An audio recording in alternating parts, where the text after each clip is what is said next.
Welcome to the Lock-in. It's Friday. I'm Barry Chandler. Thanks for joining us again this week. Coming to you live from Cork. The fourth installment of our lock-ins from Ireland. Another few in Ireland before I head back to the US. So thanks everybody for joining again, for coming together for what's going to be a great lock-in tonight. The lock-in is all about community. It's about crack. It's about stories. It's about sips. Tonight is going to be something very special. We've had a big week in Irish whiskey, and we are going to explore three fantastic whiskies tonight. One of which, of course, is Blue Spot, which was just launched this week. Blue Spot Irish whiskey, single pot still Irish whiskey. Really excited to sample that tonight with our guests. And I'll be bringing our guests in a minute or two. But before I do, I want to know what's in your glass. I want to know what you're drinking. I want to know where you're joining us from. Maureen is joining us from Canada. Good to see you, Maureen. Thanks for joining us again. For those of you who are new to the lock-in, you can add your chat, your questions, your insults, your abuse into the chat function on Facebook and YouTube, and under our video and our live stream on Twitter as well, anytime you want. But I'm delighted to see so many of you turning out tonight for what is the first public tasting and sampling of Blue Spot, and I'm really, really excited about that. Peter is very excited. It's Blue Spot night, he says. His bottle is officially open. Caroline has yellow and green spot, and she wonders if she mixes them, will she get blue? You can, if you paid for those bottles, Caroline, you can do whatever you want with them. See if you can make blue out of those, and send us a picture to see what we get. Rick is joining us from Columbus. Joe Moore is joining us from Dublin. Kieran Quinn in New Jersey. JJ Quigley in Canada. Paul Andrew Thornton. Dana is drinking Yellow Spot in Worthington. Great to see you, Dana. Lots of spots have been opened tonight. Damien McShane has opened Yellow and Green Spot in the Bronx. This is going to be a night of spot whiskies, a spot whiskey extravaganza. So I'm delighted to see you're all turning up with the right whiskies in your glasses. But whatever you have in your glass, as long as it's Irish, you're very welcome here. If it's Scotch or bourbon, you're on the wrong lock-in, the wrong live stream altogether. We have another fire going to keep us warm tonight. And keep an eye on it for me. It's behind me, so if you see it going down, give me a shout. We'll throw some briquettes there, some peat, some turf on the fire there to keep us going. What else have we got in the glasses tonight? Michael Matthews in Dublin is joining us with Green Spot Chateau Montelena. Fantastic. What else have we got? Let me see. Green Spot Leaville Barton, Ed Powers has in Columbus, Ohio. And Green Spot in Colorado. All the spots are out. Great stuff. Great to see it. We'll be going to our guests in a moment. We'll be bringing in Shamim De Brún, who is a drinks industry writer, contributor, co-creator and collaborator with me on the Stories and Sips distillery map that we have on our website. And she's also part of the Mitchell & Son team. And in a minute, we'll also be bringing in Ger Garland, Irish whiskey legend, Irish whiskey and Midleton ambassador, and all-round great guy who's going to lead us through a sampling of these amazing spot whiskies. But before we bring in our guests, I remind you that every week we have a new episode of the Stories and Sips podcast. Every Wednesday we release an episode, and the podcast is a chat with interesting people from the world of Irish whiskey, because I'm convinced that Irish whiskey is more than just the liquid in a glass. It's about the people, it's about the places, it's about the passion behind the product. And each week we meet interesting people. This week was no different. I sat down with the co-founder of Ireland's newest distillery and probably Ireland's smallest distillery, and that is the Glendry Distillery in East Clare. And the Glendry Distillery is a collaboration between a father and son, Alex Loudon and his father. That's Alex on the left. And what's really interesting about this particular distillery, apart from its size, is that it's got a huge focus on sustainability. And while many distilleries will get their water from the ground and from pipes, not the case at Glendry Distillery. They get their water from the roof because they capture Ireland's rainwater, and there's plenty of it. And they use rainwater 100% in the production of their beer and their whiskey. So it's a really interesting chat that we had with Alex this week. And I'd encourage you to check it out. You can find it on storiesandsips.com, or indeed wherever you get your podcasts. And there's a new episode of that every single week. So if you have a spot whiskey in your glass tonight, do let us know in the comments, or whatever it is you have in your glass. Tell us what you have. I'm always thrilled to see who's joining and what they're drinking. Let me see. Yep, lots of great things in the glasses there. Yellow Spot, J.M. Keane in New Jersey has got it. Fantastic. Great stuff. All right, so let us waste no more time, because tonight is about the spot whiskies, and let us bring in our fantastic guests tonight, Shamim De Brún and Ger Garland. Welcome to the Lock-in. Hi, thanks for having me. Thanks to two of you for joining. It's late in Ireland, and I'm always worried about asking people in Ireland to join the Lock-in this late, because it means that there's less sleep in the night, but you've been absolute troopers for turning up so late. It might be something to do with the fact that we're opening good whiskey, perhaps. I don't know. It could be that. It could be just that we're real whiskey enthusiasts and we love staying up late on a Friday to have a whiskey, even if it's at home. So where else would we be? Ger, I'm not in the pubs, exactly. I think for the first time in Lock-in history, I'm closer to the Midleton Distillery than any of my guests. I'm only a few minutes down the road, and I tried to climb over the gates today, but they wouldn't let me. And I'm sure it's not just me that can't get in, but sadly, the world has closed the gates and the doors on many businesses at the moment. Ger, is there a chance that COVID permitting, the distillery and the gift shop will be open again before Christmas? Yes. If we return to, as the government promises in early December, back down the levels of restrictions, the shop will be reopen, and if it goes back to level 2, we'll possibly be able to have tours and guests back in the distillery. But at the moment, sadly, like so many businesses all over the world and in Ireland, we've had to close our doors just for public safety. And we'll be there to welcome you back whenever things reopen, and we hopefully see the other side of this next year. But Shamim's business, as an essential business selling alcohol, is still open, and our production is still working away. We're working distilling 24/7, and the main distillery is still operating, but unfortunately no one can visit it, just for, again, safety reasons, to ensure that everything is safe and everyone in there is safe as well. And we hope that all businesses that are deemed sadly non-essential at the moment will get the opportunity to open soon in a safe way for all of us, and hopefully we'll see the back of this. But I suppose if the Midleton Distillery keeps distilling and Shamim and Mitchell and Son keep selling, that means we've got a lovely partnership there, that a partnership that's gone back many, many years, we'll talk about in a little bit. Shamim and Ger, many of our Irish guests, our Irish audience will be familiar with you both through your work in Irish whiskey. Shamim, you've been busy the last few days, I'm sure, after the launch of Blue Spot, packaging and taking orders and doing all kinds of things to ensure people get their whiskey. Help our audience understand where you work and what your role is.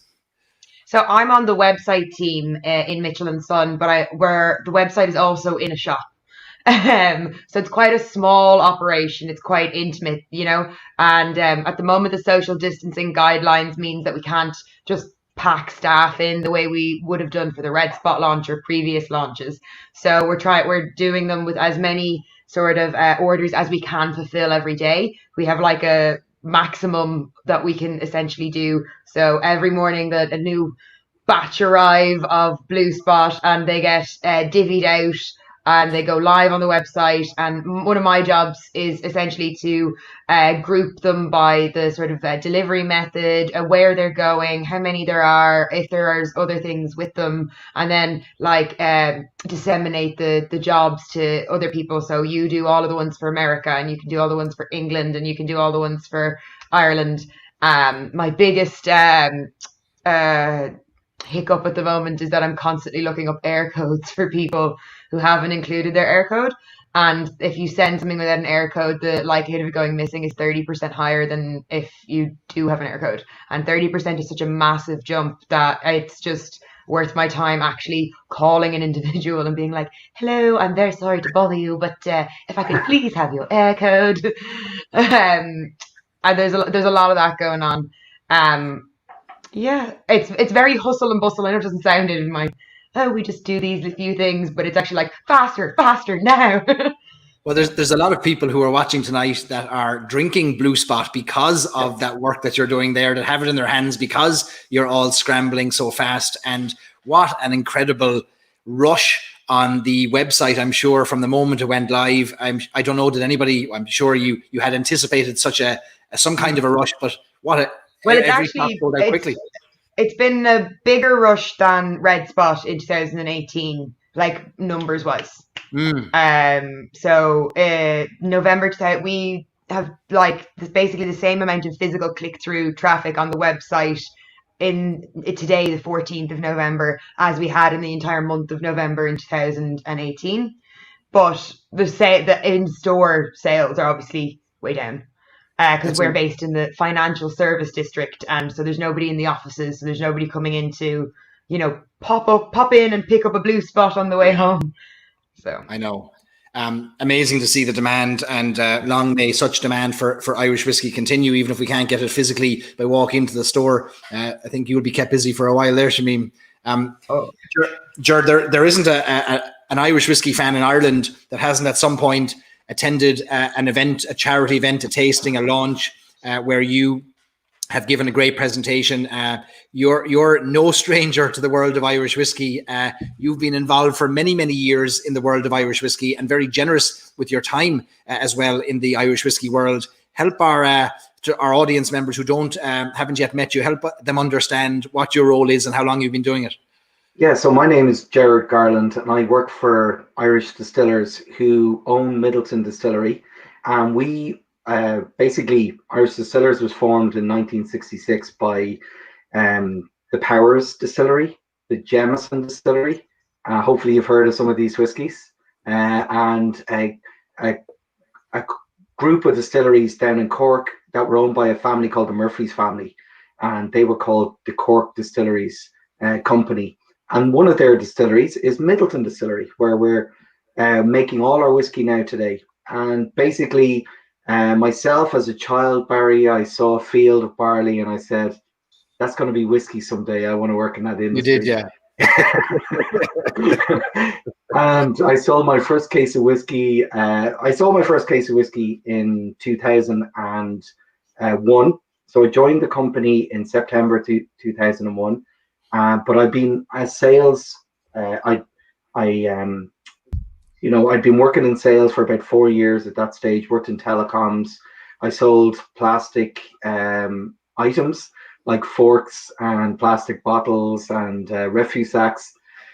So whiskey is a much more interesting industry. So I decided I'd want to work for an industry that I like, and I loved when I was in college. I loved the marketing around alcoholic beverages, beers, ciders, spirits like whiskey and vodka. And basically what I did was I got the Yellow Pages at the time, which was a big type of phone book, which don't exist anymore, before Google, etc. And sat down with my father and he said, what industry do you like? And it was all sectioned out, and one was the drink industry. And I applied to all the companies on the list, Barry, and only one replied. And I'm working for them today. So that's how I ended up working for Irish Distillers. And basically, when I started selling whiskey, Barry, I had no idea how whiskey was made, what it was. And we had our sales conference in September. At the end of September in 2001, the world was, in turmoil. We all know what happened then. And I did my first whiskey tasting with a fella called Barry from the distillery, and I didn't know who Barry was, and I was chatting away to him at lunch and sitting at the same table as him, and it turned out this fella called Barry Crockett. So my first ever whiskey tasting was with the master distiller of Midleton Distillery, who has no airs or graces and is a thorough gentleman.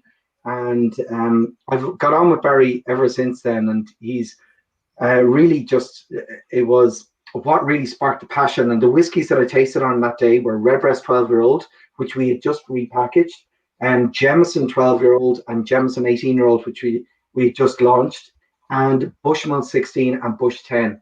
So which was part of the Irish Distillers Group back then. So that was my introductory to Irish whiskey. So everything was basically downhill from there, really. So, and then I worked for, a long time until a colleague of mine, Seamus Lowry, who now works for Bushmills, left Irish Distillers, just wanted to be closer to home. He's from the west of Ireland and he lives by Galway. And basically, I went for his job, as did a lot of other people. and I got the job as Prestige Key Account Manager. And a small part of that job was basically educating people on whiskey. And that was 6.5 years ago now. And now what has basically, timing is everything. And Irish whiskey was just taken off like a rocket, or premium Irish whiskey. And I do tastings all over the country. Back then it would be one every quarter. You might get 5-10 people at them. Now I could do one pre-COVID, I could have done one every night of the week. Now I'm doing them on Zoom. I'm doing them on, on every platform you can think of, Google Hangout. And it is just a wonderful, vibrant industry that I absolutely love. I love the product, but I also love the people. I get to meet people like Shamim. Where would I have met someone like yourself, Barry, or Shamim? And I know both of you because of whiskey. And whiskey is about sharing an experience, and hopefully everyone tonight is sharing a whiskey, and launch it. Absolutely. That's my story. Yeah, indeed. I think your kitchen might be the most viewed kitchen in the whiskey world through Zoom, and you've got some setup there behind you. I see some challenges coming in for those bottles to be emptied by the end of the night, but of course, the Irish way is not to chug. We sip slowly and enjoy our whiskies. You're absolutely right about connections and community in the Irish whiskey world. And I've always maintained if you took away the whiskey and you left the people, I'd probably be just as happy. And it's a remarkable community. But interestingly, about a year and a half ago, the three of us crossed paths in a funny moment that happened. That could only happen in the small, tight-knit world that is Irish whiskey. And Ger and Shamim, you'll remember this. A year and a half ago, Ger, you were kind enough to host at the Midleton Distillery a charity tasting. What a great day. Organised by Omar Fitzel, Dave O'Connell, and in a tiny little way, me. And we had a great group of people there to raise money for charity. And the day of the tasting, before I went to the distillery, I was donating a bottle to the tasting. And I remember taking a picture of this bottle. I'm going to put it up on the screen here. And it's a bottle of Green Spot, the 26-year-old from the Whiskey Exchange. Yes. So I took a photograph of this bottle. I posted it on Instagram or Twitter. And I said, we'll be opening this in a minute. Minutes later, I get a message. A message comes in from somebody I'd never met before, and that was Shamim. And Shamim said, I've just seen your picture.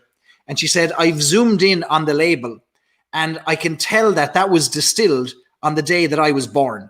And she said, not only that, I work for Mitchell & Son now, and Green Spot is my favorite whiskey. Oh, well, you could have knocked me over with a feather. What are the chances of that happening? Oh, I mean, I was shook. I was on Twitter and I was like, is that my birthday? Zoom. That is my birthday. And I was like, I cannot believe it. First, I called Peter and I was like, Peter Dunn, who's the director of Mitchell & Son. I was like, you didn't tell me they made a Green Spot on my birthday, my actual birthday. And he was like, Shamim, I don't know when your birthday is. Because, like, why would it?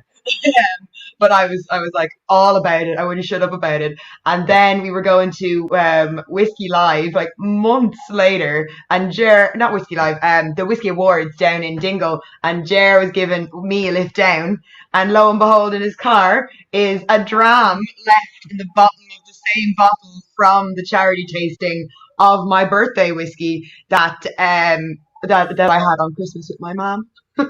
Amazing. That has been in my car for, 18 months, I think. I was afraid to ask how that story ended, because I knew we'd given the bottle to Ger to give to you, but I didn't want to put Ger on the spot and say, did you ever give that bottle to Shamim? So I'm delighted now to see that loop was closed. I got quite a few of like, oh, I do have it. I swear I still have it. I'll get it to you soon. And it wasn't until he was just like, oh, it's in my car. And I was like, I'm in your car. This works out great. That was, those whiskey awards are, again, there's these amazing things. It's an amazing industry where you get everybody in a room, but I think it's really special that those awards are held in different distilleries every year. Yeah. So like this year they were meant to be in Powerscourt Distillery, which would have been very nice because it's only like 5 miles from where I live. But of course it didn't happen. So hopefully next year they'll be there as well. But they're really great occasions, and they're all of these events. Again, we're meeting up here online, but how wonderful will it be when we can all meet up again and have a whiskey? And there's that night we were going back to our B&B, Barry, and sharing a whiskey, the small B&B there, Castle Right. Martyr, and it was just. I remember we couldn't get a taxi because we'd stayed in the bar. We stayed in the bar too Right. long. That's Yeah. right. Did Yeah, they send that a was car like, for us? Did they? yeah, that's the bar for us. Yeah, yeah. So Amazing, amazing. great nights. Amazing community, the Irish whiskey community. We're constantly hearing it here and talk. People in America don't believe that it's this small and tight knit and so enjoyable, and it really is. Oh. I still have a drop of that green spot here, Shamim, that I might actually sip on. It's from that bottle. This is from the I day have you the were bottle, born. but I definitely drank the whiskey. Well, Barry, I have one from the day you were born in 1956. Green spot from 1956. So I raise you. Brilliant. You have me beaten. You have me beaten. And look, here's another one for you. This is how ridiculously small Ireland is. Peter was Yeah. in school with my uncle in Terenure College in the late 1960s. So it is yeah, and he's married to my godmother. So that's Ireland. Ireland is just ridiculous. it's too small, Yeah. but it's great. Philip Crawford Coppingers is some crack. That's right. Philip. That's the pub beside the Midleton Distillery that catches all the dregs of at the end of a night at the end of a tasting. We all fell into that pub and had a great old night and great money raised for charity too. We went down to the Midleton Distillery a couple of weeks after your tasting for like a training day, and apparently, a couple of years ago it was an overnight training day.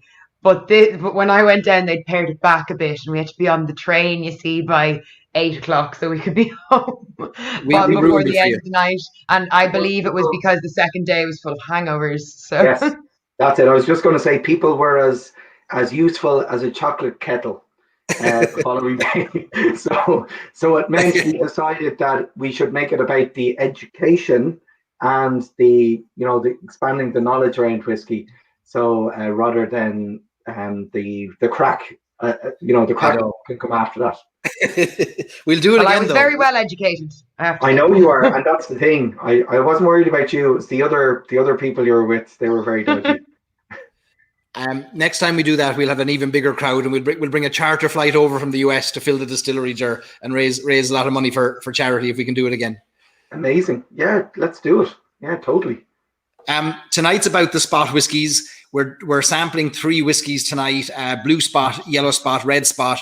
Before we go into that, Ger, there's another spot that we're not officially tasting tonight, but it's got an interesting history in that there's one of the spot whiskies that has had continuous availability since the time of the Boat Creek Distillery, that's been available for the last 50 years in the Midleton Distillery. Tell us a little bit about that whiskey. So this is the modern bottle, but it's 10 years old now, believe it or not. Like, it's been around, and this was one of the first pot stills to kind of relaunch pot still back into the world. And basically, what happened was, in the late 1960s, the decision was made essentially by Irish distillers, by Powers and Jameson, that they were going to stop supplying third-party bottlers. And these would have been people like Mitchell's and Son, like W&A Gilbey's, who made Redbreast. And then there was wholesalers all over the country and public houses that bottled their own whiskey. So you know yourself, our viewers mightn't realize, but pubs used to bottle their own porter, their own beer from the Guinness brewery. They'd bottle it, and it would have essentially the labels would be supplied by the brewery, and they'd also buy the bottles from another supplier, and they would essentially have the name of the public house or the wholesaler on those bottles. But it was a similar story for whiskey. You would have had places like J.J. Mann Wholesale in Kildare. They would have purchased and bottled in their own warehouse. So they would have purchased casks of whiskey, but they would have purchased mature whiskey. The difference with people like Mitchell's is Mitchell's would have purchased new make spirit from John Jameson's distillery, essentially wines and spirits from all over Europe.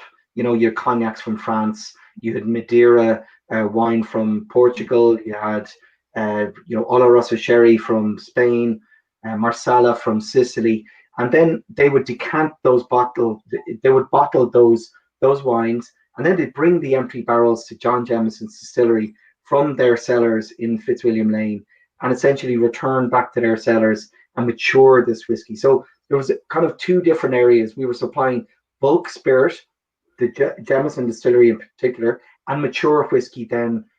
For Jameson, we're also doing that. Powers to a lesser extent. And believe it or not, this is going to be a big shock to you, Barry. There was some unscrupulous publicans out there.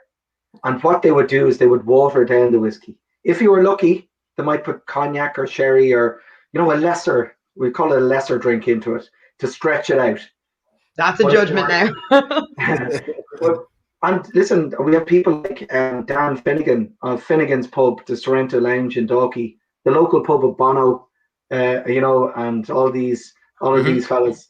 And, Dan was telling me that when he started as an apprentice, when he came down from Monaghan Cavan.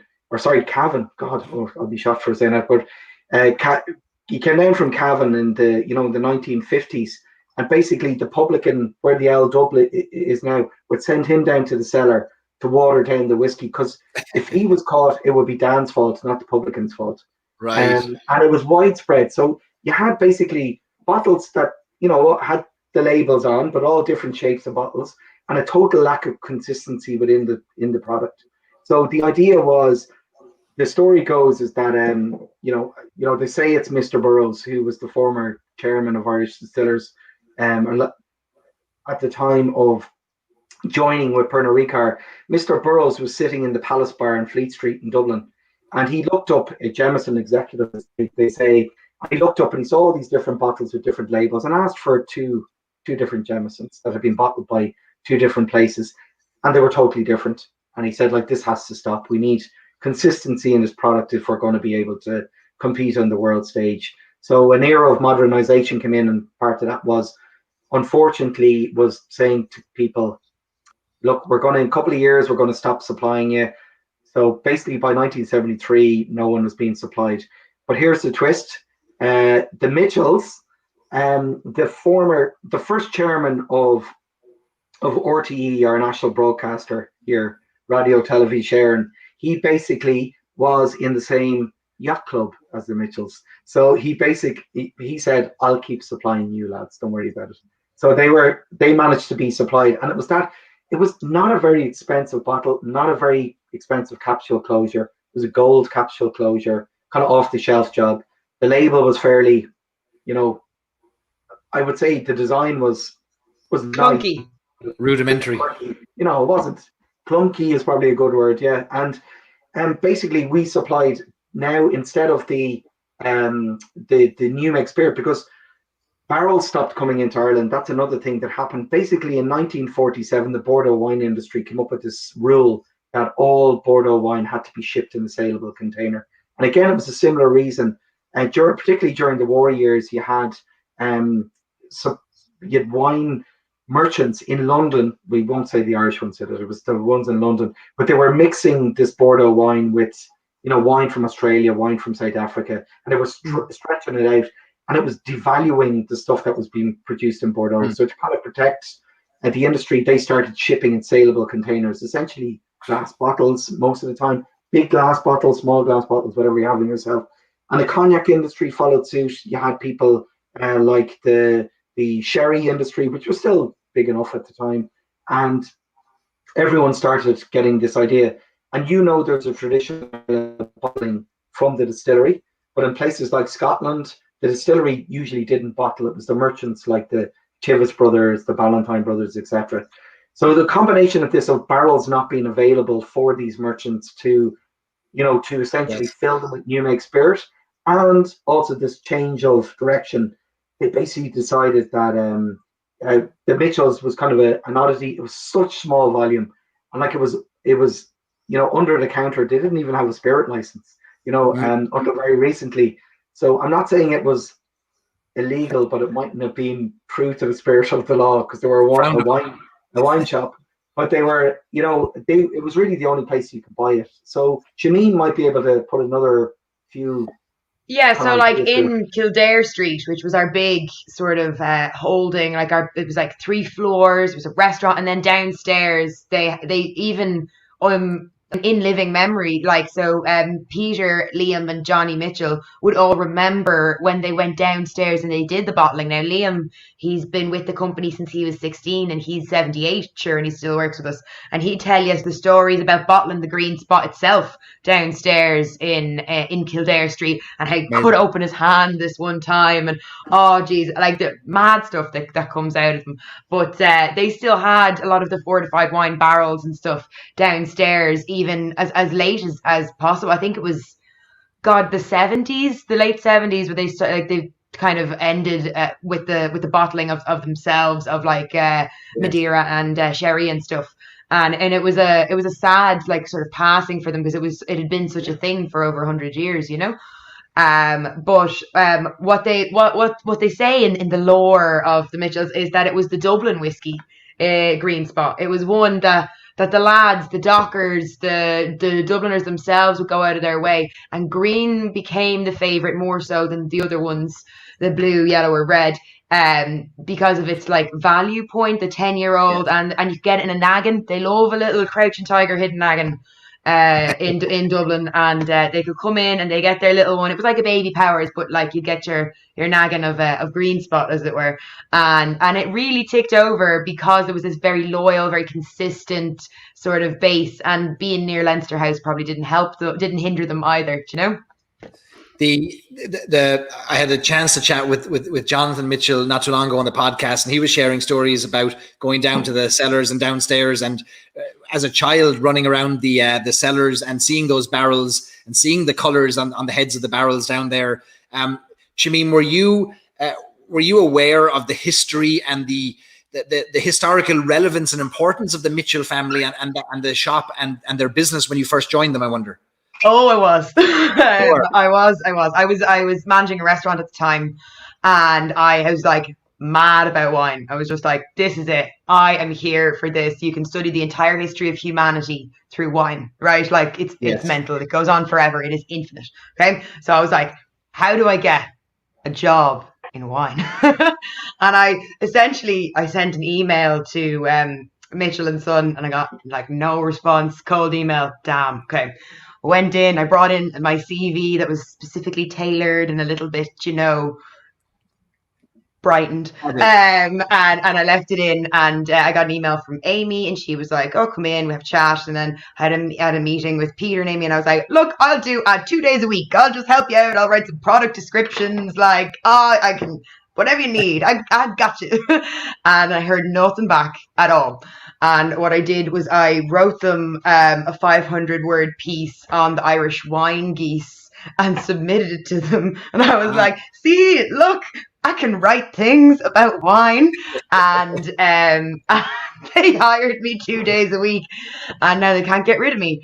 But I already had quite a big familial connection to whiskey, because actually my granddad used to bring coal from the docks down to Jameson's with the horse and buggy. Way back when, and he used to make poutine on the only like public bit of land left in the city centre. And my granny was actually fierce fond of an old drop of Jameson, and she'd have a hot whiskey, and we'd watch Buffy the Vampire Slayer, and I'd like have a couple of roses. Like I remember it really, really clearly. So whiskey was like in my family, and wine and whiskey sort of came together in Mitchell and Son, and it meant that I got to explore the connection. And I think the wine connection is fundamentally important to the birth of the spots and the rejuvenation of them, because the fortified wine has been such a massive, important part of the Mitchell's business in the 215 years that they've been trading, and it's a fundamental part of what makes each of these whiskies quite special, is that they're all made with a different marrying of the fortified wines and bourbon. So we're going to come back to that, because I want to pick your brain on the fortified wine side of things, and I love your wine and whiskey experience, how they're merging together. And I'm hoping that the statute of limitations has run out on the production of poutine on public land in Dublin, and hopefully nobody can get done for that. fingers crossed. But I'm going to go to you, Ger. We could talk all night, but I just realized we haven't once had a sip of whiskey yet. There's 3 whiskeys we said we'd taste tonight: Blue Spot, Red Spot, and Yellow Spot. Would you recommend to our audience, for those that have all 3, in what order are we going to sample these tonight? And why don't we get started with them? So we're going to start at the most westerly point in the Atlantic Ocean in Madeira. So we're going to start with the Blue Spot. Then we're going to go to Spain, and we're going to go to Andalusia and just north of Malaga to have some Yellow Spot. And then we're going to go to Italy in the Mediterranean, and we're going to go to Sicily, to Villa Florio. So that's where we're going. So we're going to take a little journey coming across the Atlantic. We've just left New York, where it's raining and the sun is breaking on the horizon. And we're going to land in an airport in Madeira that's on stilts, built out into the ocean. Absolutely crazy. Basically a volcano, the island, Madeira, and it's owned by Portugal. Portugal has a number of islands out off its coast. They're a seafaring nation.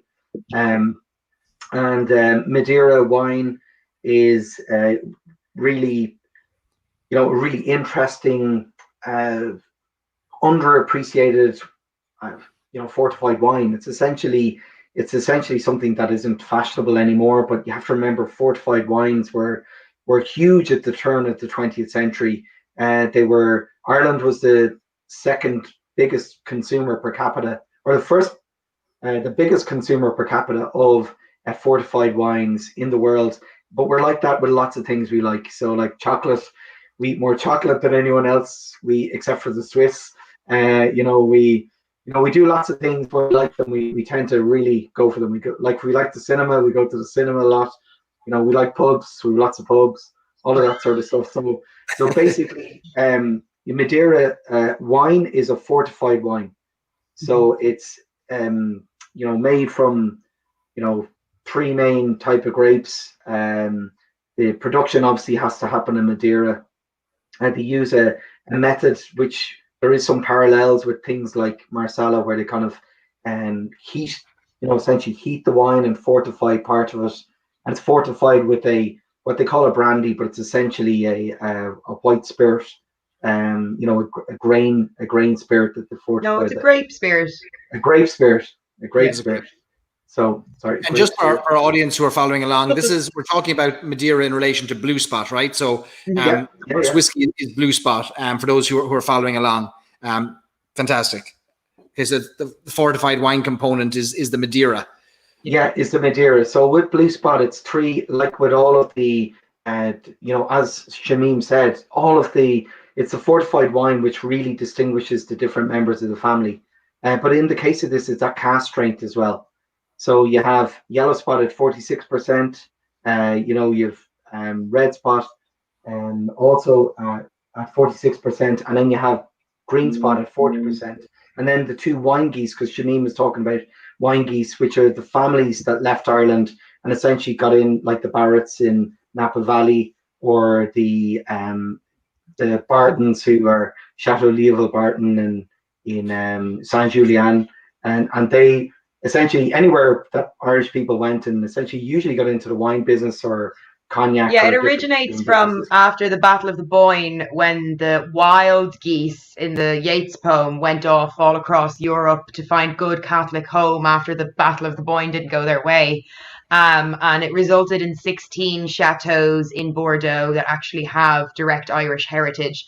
And it was from them that then, as the Irish spread across the world, like we are known to do, and end up working in the alcohol industry, as we are known to do, that it became like a catch-all term for every sort of Irish expat immigrant who ended up making wine, and why not? There you go. Absolutely. And like it's, I'm opening my bottle here because it's a brand new bottle. Mine is open. And Shamim is already ahead of me. But basically, this is cask strength, Barry. But I don't think it needs water, even at cask strength. So I'm using my Tua glass here. It's a lovely Irish whiskey glass. Oh yeah, you got one too? Oh, I have well. one, but I'm using my green spot glass to stay on All brand. right. I'd love a green spot glass. They all People disappear. call me every day Yeah. for those green spot glasses, and I have to be like, I'm very sorry, I only have 20 of them that I trot out at tastings, and I have to get them back. You can make your own. I'd love to make my own. So Ger, this is your first tasting of it, is it? This is your first time publicly opening a bottle and sampling the Blue Spot? This is my first time tasting packaged stock as opposed to a sample, a distillery sample. So, you know, Sláinte. Sláinte.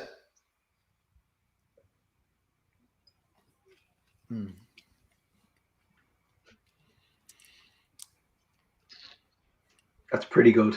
Yeah. It's a really great example of pots of whiskey.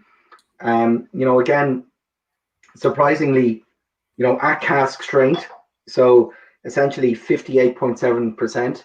So no reduction by water after maturation.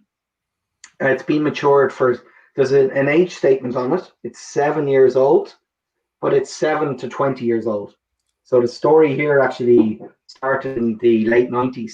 So Brendan Monk's our former head of maturation at the time, the guy who really, I suppose, was really responsible for the world-class wood management program that started in Midleton, and Kevin O'Gorman, now our master distiller and also our head of maturation, would have been worked under him at the time and would have traveled to Madeira over 20 years ago to source the barrel, source the supplier that would season these casks with Madeira wine for 2 to 3 years. So basically it is aged in ex-bourbon. So you've ex-bourbon in all the family. You've Oloroso sherry and you've Madeira casks. And those three pot still whiskies, all of the same type of pot still. We make different types of pot still with different characteristics. And they're all aged in parallel for at least 7 years. And then they're married together to make this whiskey. So basically it's all one type of pot still with three different casks. So it's not a finish, it's a full maturation in the different casks. And each of those are giving, you can taste it, you can nose it. You know, you're very much getting that vanilla sweetness from those American oak barrels. What Such a rich sweetness, unbelievable rich sweetness, isn't there? Yeah, it's got weight, it's got gravitas on the nose. I think you can really get the nutty characteristics straight off the bat from it, which would link it with the Madeira. I think you really sort of get that almondy sort of hazelnut, like toasted nut vibe, and like a little bit of like a cappuccino kind of flavor, not just coffee, but that sort of like sweet and bitter mix that you get with the steamed milk of a cappuccino, I think. Yeah, I know exactly where you're going. You often get this with European oak and American oak aged whiskies that are aged for a period of time. You know, what's that? What are you watching? What are you watching on Netflix? No, Westlife was coming on or something there. Fire is finished. So you often get this. You often get this bitter sweet characteristics. The American oak is very sweet on the nose, and you know that vanilla characteristic. You know, essentially from vanillin within the American oak, high levels of it, but also the European oak is sweet as well, but it tends to be more tannic, and the Madeira wine is quite tannic as well. So you get this bittering of it, but combined with intense sweetness as well. So it really leads to balance, and that's what these are all about.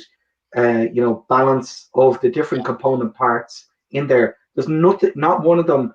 I can really also, you can get both the Oloroso seasoned Spanish oak barrels in there. You're also getting the Madeira, your influence, as Shamim was definitely talking about, and also the American oak sweetness as well, really coming through. Ger, when you mention European oak casks, where are we talking about today? Historically, they might have come from Spain, from Romania, or where is it that European oak is predominantly sourced today? So we predominantly source most of our oak either from Portugal, the north of Portugal, or the south the southwest of the north of Spain, which is Galicia. Okay. And essentially, it's all the same geographical area. You could argue it's the same forest, but due to politics and geography, one bit's in Portugal and one bit's in Spain. So we use Galicia, I will say, makes some banging white wines at the moment. Look out for them. They do, yeah, absolutely. And it is a a rich, like they've been making wine there for thousands of years. And these fortified wines that essentially were shipped to Ireland and Britain and further afield, they would have used a cask. They use American oak bizarrely when they're making sherry. You mightn't expect that, but American oak is used. In Marsala, they use American oak. Yep. And you're kind of going, why is that? Well, it has a tighter grain. It's much easier for them. They last. They tend to be more robust. European oak was actually used for transportation barrels. That's why they ended up in our. They weren't. Mitchell's didn't go, oh, we have 10 Marsala. Let's send them back to Marsala. They didn't. They just reused them in the market that they were in. So you tend to have chestnut, for example, coming from France. So wine would have been shipped in chestnut barrels. But in the case of this European oak, I'm talking about Galician, a Spanish oak from the south of Galicia. Okay. The northwest of Spain is temperate climate, really good for growing trees. Quercus robur is the species, and then in Portugal it's the same, but it's we use for the Spanish oak. You're using Antonio the Paez Lavado cooperage in Jerez de la Frontera, who season our barrels with sherry from houses like Bodegas Lustau, and then in the case of the cooperage in Portugal, they're brought down the Douro River, down into Portugal, down into Porto, where Portugal gets its name from, and then they're basically seasoned. And their cooperage is there just outside Porto, and they're seasoned by the port barrels are seasoned there, and the Madeira ones are seasoned in Madeira. And that's it. We can't forget that they're like heated, in order to mature the Madeira wine. So they use an intentional heat and oxidization in order to really bring about the really full flavors of it. And I think it's the heat that really sucks in a lot of the goodness from the fortified wines and really makes it live in that barrel enough that it imparts as profoundly as it does. Traditionally, the heat came from being in the sun, but nowadays they often actively heat them in order to get a more even toast, as it were. But it's excellent because actually Madeira is a desert island wine, which means it never goes bad. Like Janice Robinson said, if she was stuck on an island, she'd want a bottle of Madeira with her because it'd last her as long as she was there. If you've only got a good bottle of Bordeaux, you got 2 or 3 days, and that's if you've got a fridge. Madeira lasts forever. Is Madeira matured in the Solera system then, similar to sherry? It's a similar system, but it's not exactly the same. But I'd spend about an hour talking about the minute differences. I spent a little bit of time in Madeira years ago. I used to work on cruise ships, and we'd call into Madeira, and one of the big draws there at the time, there were 2 big draws. One was, of course, the Madeira wine, and all the passengers would go ashore and try and find their old bottles of Madeira. But the other strange tourist attraction in Madeira is men dressed up in funny white clothes that pull you down hills in baskets. You go up to the top of a hill. I heard about this. You sit in a little rectangular basket, and 2 men who look like Morris dancers with bells on and hats, they'll drag you down a hill in a wicker basket. And if you have enough Madeira inside you, it's tremendous fun altogether. I hear it's €30 a go, and then they want to be tipped as well. Well, it's an island that is like it was Churchill's favorite holiday place, for example. Now, he's not people aren't huge fans of Churchill in Ireland, but he's here to some people. They have a hotel there. There's a big kind of influence from particularly these islands on Madeira as well, just with trade and holidays. And although it is a Portuguese island, English is quite very British. Spoken. And people you meet from Madeira, a lot of them end up working in the UK and in Ireland. Yeah. And they have a hotel there called Raffles, which I once visited with my parents. And you have to still go down to dinner wearing a tie and a jacket. It's like something out of the 1940s. It's very. It wouldn't work tonight, would it? With your Simon Cowell look tonight, you wouldn't get into the restaurant. Thanks very much. Thank you. I think he didn't get the memo that it was about turtlenecks, Barry. No, Barry's famous for the turtlenecks. How long have I been wearing I know, this is a little homage to Blue Spot and turtleneck. See? Shamim wins the points there, Ger. Shamim gets the points. This Blue Spot's extraordinary. It's I love a sweeter whiskey. Like I'm obsessed with a fortified wine contribution, and the big gift I think in this whiskey is the 20-year-old pot still whiskey from Madeira casks. I mean, that is the label almost, while it's legally compliant, almost doesn't tell the true story of the fact that you can access this incredible sweet fortified wine contributed pot still whiskey that's been sleeping gracefully there in the backs of the warehouses in Midleton. It's incredibly complex. There's so much length in it. It really is, and it's so interesting. There's so much going on in it as well from a profile point of view, but it is unmistakably the influence from those fortified wine casks, those sherry and the Madeira casks that are giving it this. It's just, I think as Shamim said, it's almost creamy, sweet and bitter all at the same time.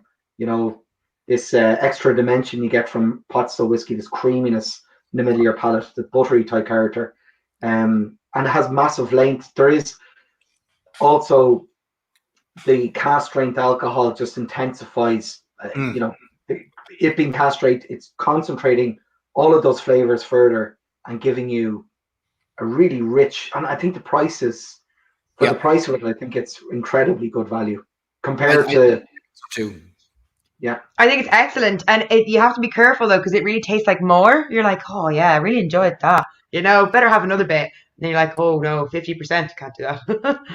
Shamim, does Madeira sell at all in Mitchell and Son? Are you selling? Oh, it does. We have Madeira in stock now. A lot of people would cook with it more than drink it, but I think actually Dublin's in the middle of a bit of an aperitivo resurgence, or at least we were before COVID kicked it in the arse.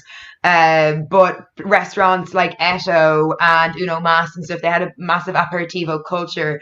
And I know people often assume that Madeira is just a digestive, but it is absolutely something people in Spain would have before their dinner, because you can actually get drier ones. Like in sherry, you get a Fino sherry and it's bone dry. You can get a bone dry Madeira as well.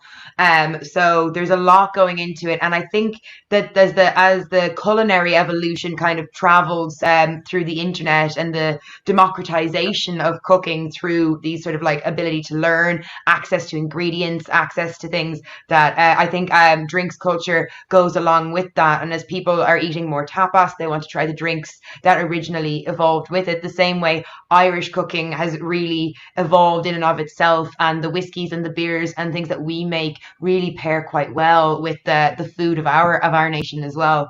And right. I do think that it's like theatre. It'll be dying forever, but it'll never go anywhere.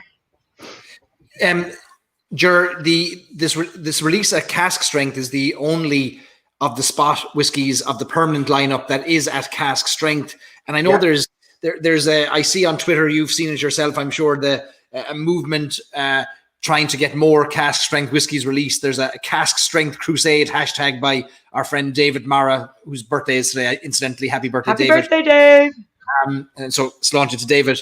I'm wondering, Ger, are you seeing from your own perspectives and your own observations of the industry and of the consumer demand, are you seeing an interest in higher proof whiskies to be released? Yeah, there is a big interest, but that's because more and more people, you know, as I was saying to you, when I started doing, I suppose, the role that I am doing now, you think back 6.5 years ago, or even 19 years ago when I started, people didn't know really much didn't understand there wasn't the brands out there. Now there's huge amount of brands out there. There's a huge amount of variety. There was something lacking in the Irish whiskey industry, and that was just depth and breadth within the industry, you know, that you could come into it, immerse yourself into it and never leave. And you can do that now. And people become more educated, and as they become more educated, they try more and more different, you know, say cask finishes or whiskies of different styles. And then ABVs is also part of that as well. And these are all various technical specifications that you can adjust to create a different end result. And people who try, there is something really magical about going into a warehouse and drawing whiskey directly out of a barrel, putting it into a glass and drinking it literally straight from the barrel that it has matured in.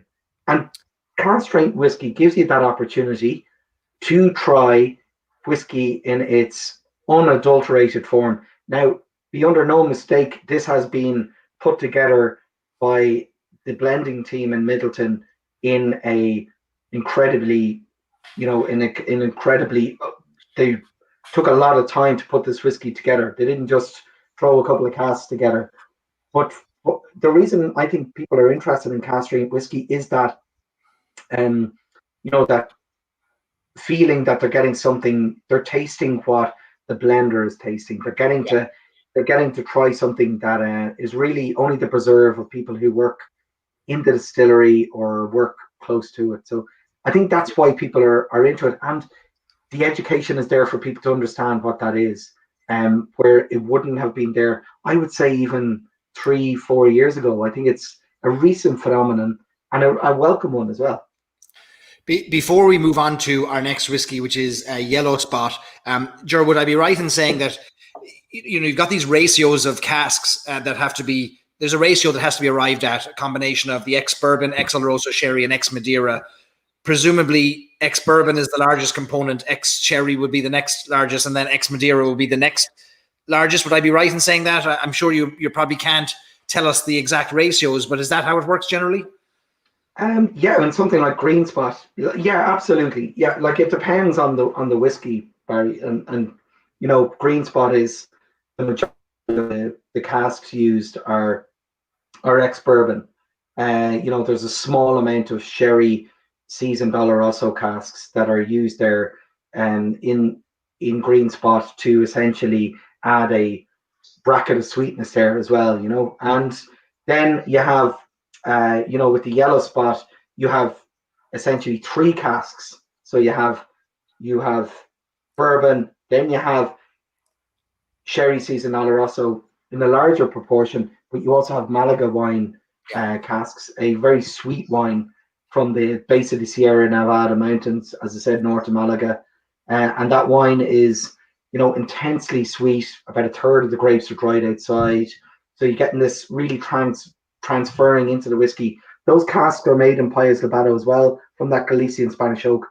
They're brought up, along the motorway, the N125, as it's affectionately called, to Malaga from Jerez de la Frontera along the coast in Andalusia, and they're seasoned there again for about 3 years and brought back for shipping out of Cadiz back to Ireland.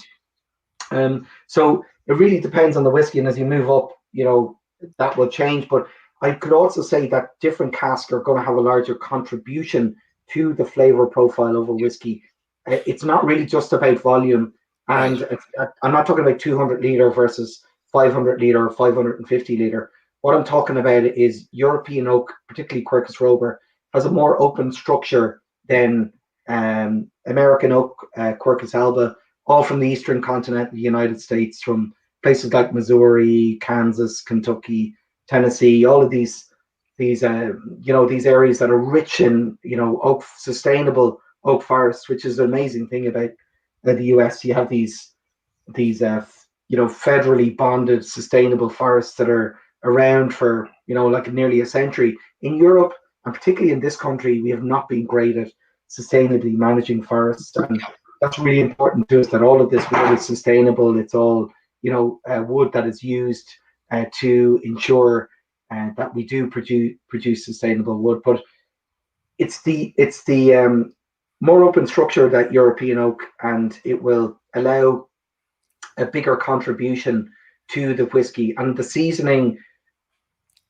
fortified wine, is then going to add another layer to that again. But that's, I don't know if that's all over the shop, but if you get the idea.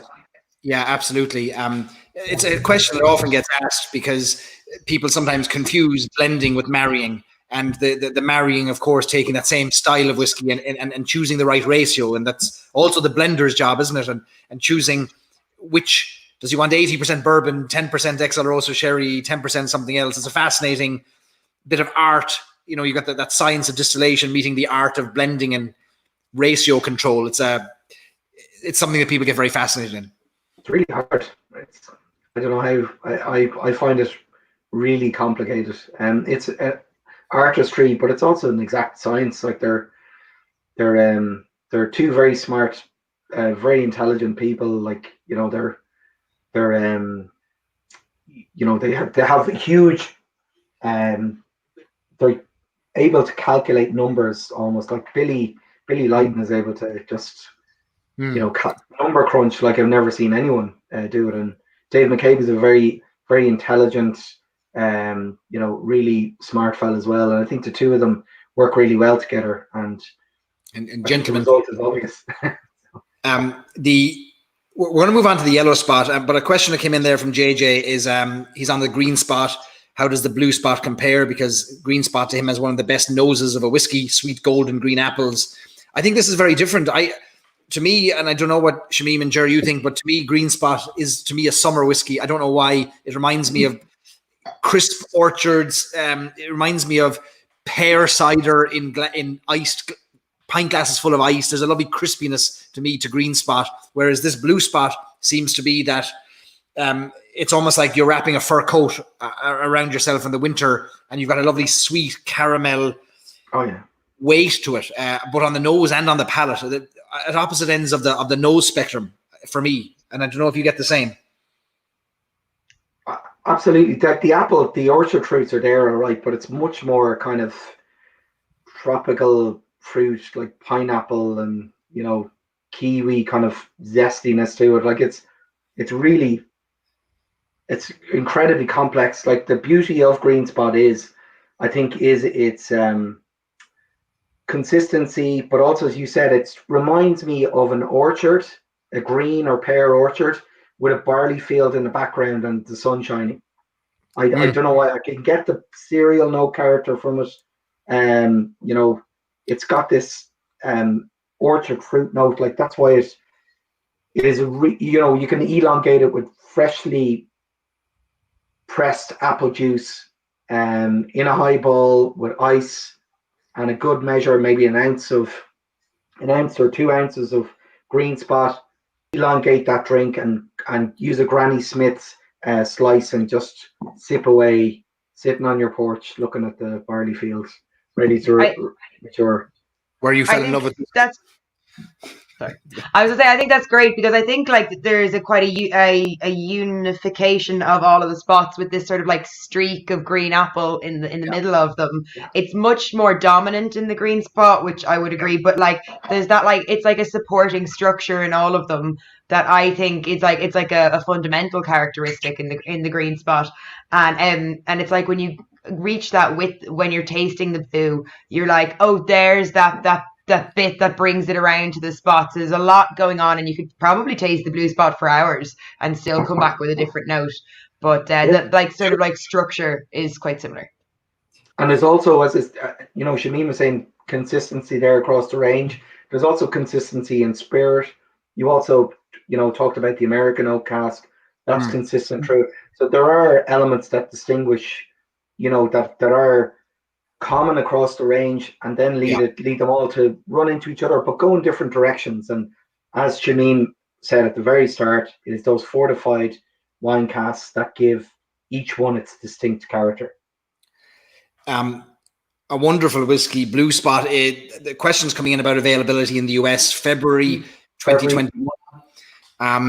It's in Canada later this month, but the border's closed, so you can't go to Canada. But if you're up in Detroit or Chicago, you know, if things do change, you know, it will be available in Canada sooner, because they can take 700 ml bottles, which in the US, unfortunately, that's not possible. It's 750 ml or a litre. It's not encouraging bootlegging across national borders, international borders there, more if you're in Canada. No, absolutely visit your family that you have in Toronto or in Winnipeg if you're in Montana or wherever.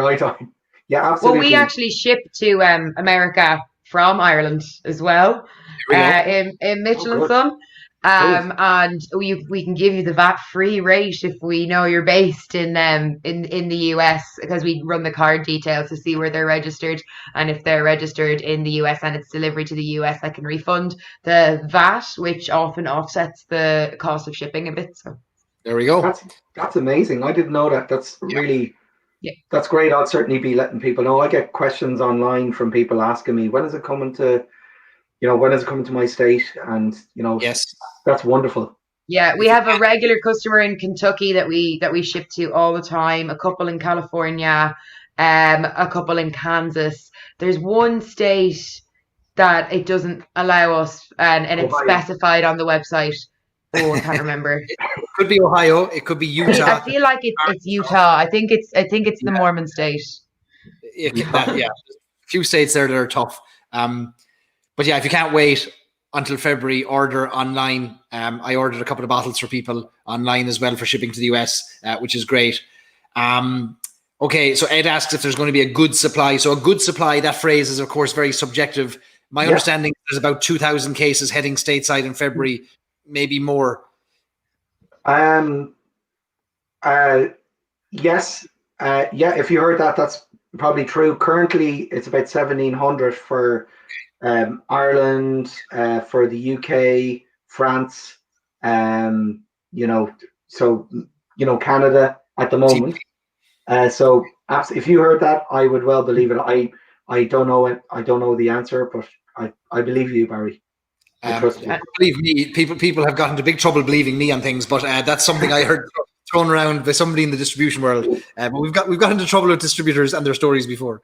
It's not a lot of bottles if you think about it. Like in the US, that's probably only about roughly 27,000 bottles. And I know that sounds like a lot, but you spread that in a country as absolutely enormous as the United States. That's not a lot of bottles. No, it's not, and they'll be snapped up. I can guarantee you that, which is great news. Let's move on to Yellow Spot. Unless you brought your sleeping bags and your flasks with you and cancelled all your plans for tomorrow, like I did. While Ger's getting that Yellow Spot ready, Shamim, I want to ask you about the infamous leather-bound ledgers and hardback ledgers and books and the fastidious note-keeping at Mitchell and Son, because these three whiskies we're tasting tonight, Blue Spot, Red Spot, and Yellow Spot, are all revival whiskies that existed before. And it's these famous ledgers that Irish distillers have turned to for mash bills and maturation and cask types, isn't it? Oh, it is. There are many ledgers. There are so many ledgers. Like the really old ones are very well kept in the Mitchell and Son in glass stool. Actually, one of them is on display, and you can see Sam Beckett's signature in it, because he used to drink the Green Spot. And actually, my boss Peter Dunn tells a wonderful story about his first week in Mitchell and Son when he was 19 in Kildare Street, and these two lads, they came in and they were like 6 bottles of Green Spot, and he was like, oh my goodness, I've never sold so many whiskies in my life, where he is going? And they were like, we're just taking 6 bottles of Green Spot over to France. Our friend Sam Beckett, sure, he can't get it over there, so we're bringing it over to him. And he was like, Samuel Beckett? Yeah. But so they're mad for that. I believe even when we were on Grafton Street in 1805, Bernard Shaw was one of our customers as well. Now, it was more groceries than it was spots back then, because the whiskey, we didn't start bonding till 1887. But yeah, basically they're everywhere. Actually, you do dig them out. You're just like, do we need this ledger from 1982, or can I recycle it? And they're like, oh, no, you don't get to have ledgers from 1805 if you keep throwing them out. So I've got like a few of them behind the computer. I got a couple of them under the desk. But the really important, the really old ones are very well stored out in glass stool or upstairs in the filing cabinet that's locked. So this Yellow Spot, that the next whiskey we're moving on to, the very compelling marketing story, which I have no reason to dispute or doubt, tells us that yellow spot was discovered in the little museum in Dublin, and it was a bottle was spotted on the shelf, and it was by viewing and referring to the ledgers, the fastidious note keeping of Mitchell and Son, that we were able to determine what was the makeup and constitution of that whiskey. Is that the case, Ger? That is the story that I was told, anyway.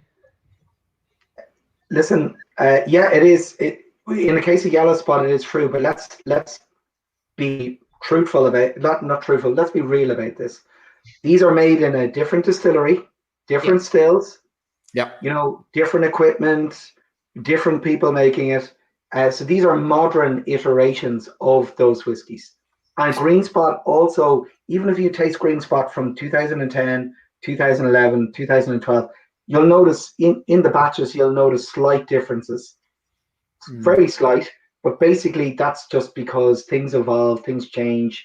The harvest change with the barley, so on and so forth. So absolutely, in the case of yellow spot, I have been, told, as Shamim has, that's absolutely true. But again, this yellow spot you're tasting is not the same. That was just a helpful guide for them to lead them down where they were going to make it. It's a story that they tell like at Christmas at the staff dinner. Like it's a reminiscing kind of a story, which makes me really believe it because of the way it's actually told and the authenticity of it in the way that the Mitchells and Peter talk to each other about the sort of organic finding of it and the like active we'll go check the ledger because we can see what year that was from. We know where that ledger is and the actual trail of it. And Ger's quite right to say that it's quite modern, but it's the same as when you look at fashion or even literature and stuff. It's like people always take the very important, very integral things from the past, but without modernization, things will fall flat. And I think you'll agree none of these whiskies are flat, We have here some of the old labels from the original, bottlings. That's in my shop. Your shop there, stolen from you without copyright permission given to me. But so we have these different age statements here: 7-year-old for blue, 10-year-old for green, 12 for yellow, and then 15 for red. The Green Spot now today is the only one without an age statement, isn't it, Ger? Is there a reason for that specifically? It's simply down to if you put an age statement on a whiskey, it means that legally the minimum age of all the whiskey in there must be that age. It also restricts you, so it's like handcuffs. You can't. You might find an evolution. As Shamim was saying, things evolve, things change, and you might have an evolution, something that's obvious that should be done. And if you have an age statement on, that might restrict you from doing that. So when it came to the Green Spot, it hasn't had an age statement for a very long time. And those labels that you showed there are from, I don't know, the 1930s, probably the 1930s, those ones there. So that's a very, very long time ago. Whereas the labels, the Green Spot that you would see from the 70s on, didn't have that age statement. And it was all pot still whiskey. And generally to say it's now today 7 to 10 years of age. That's the age in it, but it isn't it doesn't have an age statement on it. Yes. And traditionally, they were that was the decision made. I don't think they had necessarily planned to bring out the range as we are now today. There wasn't the growth, there wasn't a demand for the spot range of whiskies in 2009, 2008, when the Mitchells were approached to say, we're going to kickstart the pot still revolution with Green Spot. What do you think, guys? And they were kind of like, but it was probably a small part of their business at the time. I know. And it was a very small part of our business supplying Green Spot to Mitchells. But there was huge belief in this tangible link with our past, with Mitchell's past, and that we could bring us both together and then go on a journey. And we're on this, the culmination of that journey is the Blue Spot whiskey that we have today. So that's my thinking. We got the band back together. The band is back together, yeah. The full lineup. Here's the picture of the full lineup now of all the spots. But we're going to move on to the yellow spot. Ger, help our audience understand what yellow spot is, and perhaps you'd be kind enough to to lead us through a little tasting of it. Sure. So in the case of the Blue Spot that we just tasted, I don't know, in an hour and 15 minutes, we tasted one whiskey. Well, this is like the worst whiskey tasting ever. So, so in the Blue Spot's, 7 but to 20 years of age, you have a cask strength. So yeah, you also have like more Madeira than sherry in here. So the Madeira is the dominant, what you would call cask type by volume and also by influence. But then when you come to Yellow Spot, you've got this triple cask maturation as well. It's bottled at 46% ABV. It's non-chill filtered. It is a 12-year-old whiskey. So the youngest whiskey in here is 12 years of age. It is generally 12 to about 15, 16 years of age. It's also got your ex-bourbon casks in here, your Oloroso sherry casks, and then the introduction of this Malaga wine cask. And Malaga wine, as I said, the Sierra Nevada mountains are south, the base of them just above Malaga city. This port in Andalusia, in the south of Andalusia, is overlooking the Mediterranean, south-facing slopes. Pedro Jimenez grapes, a third of them dried outside. They go like raisins, really, really concentrated, sugary, and then they make this really sweet wine. Lovely on ice cream, by the way, if you're ever down in Malaga, really delicious. And I'm sure, Shamim, you tell me what ABV is it? It's about 15. Yeah, it's usually around 15%. The one that we have on the shelf in Michelin Sun is 15% anyway. It's also good for dipping a bit of cake into. Just putting it out there. Nobody said there was supposed to be cake. I'd love a bit of cake now. An hour and a half into our first whiskey, I'd love a bit of cake. Like, so it's 46% alcohol, so it's a bit higher, than your normal. Like Green Spot, it's 6% more alcohol. That alcohol is going to carry more flavor, and it's also going to a little more intensity as well. It is obviously Mitchell's and Son, and the Yellow Spot. We never actually talked of why the spots are on the cask. In Mitchell's Cellars on Kildare, in Fitzwilliam Lane, they're down just opposite Department 1 tea shop, down the side of the Marion Hotel. There, in Dublin too, you've these subterraneous cellars that run underneath Fitzwilliam Lane, and basically the barrels would have been brought back from John Jemisin's distillery to mature there. And literacy probably wasn't what it was at one time, unfortunately, in Ireland. And also because there was a lot of carriage houses there at the back of a lot of houses that overlooked, Merrion Square. Basically, you would have had a lot of detritus. You would have had fungal, growth there as well, which would have led to blackening a cask. So even if you had written something on the cask, 10-year-old, or this is going to be whatever it was, it would have meant that, Robert and Jonathan Mitchell's forefathers there, Agnes Mitchell's husband, who was kind of the first Mitchell. And that's the other thing, isn't it, Shamim, that they're all called Robert Mitchell. They're all called Robert Mitchell. They're all called Robert Mitchell because they were the original Mitchell. Yeah. His best friend was Robert Emmett. Robert Emmett being one of Ireland's famous patriots who died in a fight for Irish independence, and who is immortalised also in in a Yeats poem. And basically, Mr. Mitchell said, like, all my descendants from here on will be named Robert in honour of the bravery of Robert Mitchell. And here we are with the 7th Robert Mitchell.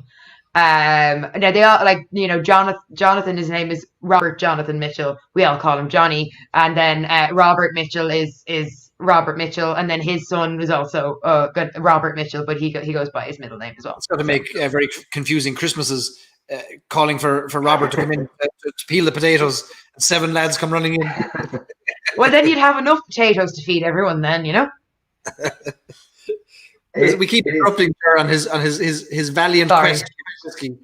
And confusingly, it was Robert Mitchell's wife, Agnes Fairbrain, who was the brains behind getting the Mitchells into the booze business. Because prior to that, as Shamim said, they were kind of into, it was more food. They had a kind of a grocery store where bread, lots of bread.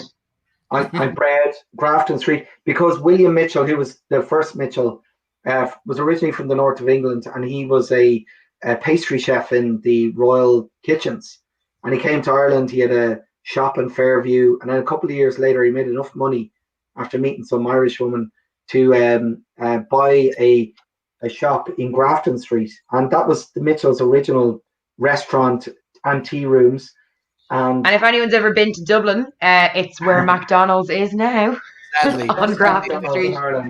11 and 12, 11 and 12 Grafton Street, I think. Yeah, that's right. And then a fire in the 40s was the end of it. But the business, as Shamim said, on 21 Kildare Street was where they had their offices. And then, but Agnes, at the time, she was the lady who ran the business, but she wasn't allowed to be out front because she was a woman at the time, and her office was allegedly, according to Johnny, behind the door, and she'd be shouting instructions at people from behind the door because she ran the business. And today it is a 7th generation business. It's just how many of those businesses are there? Like 1805 to today, it's just incredible. And now you have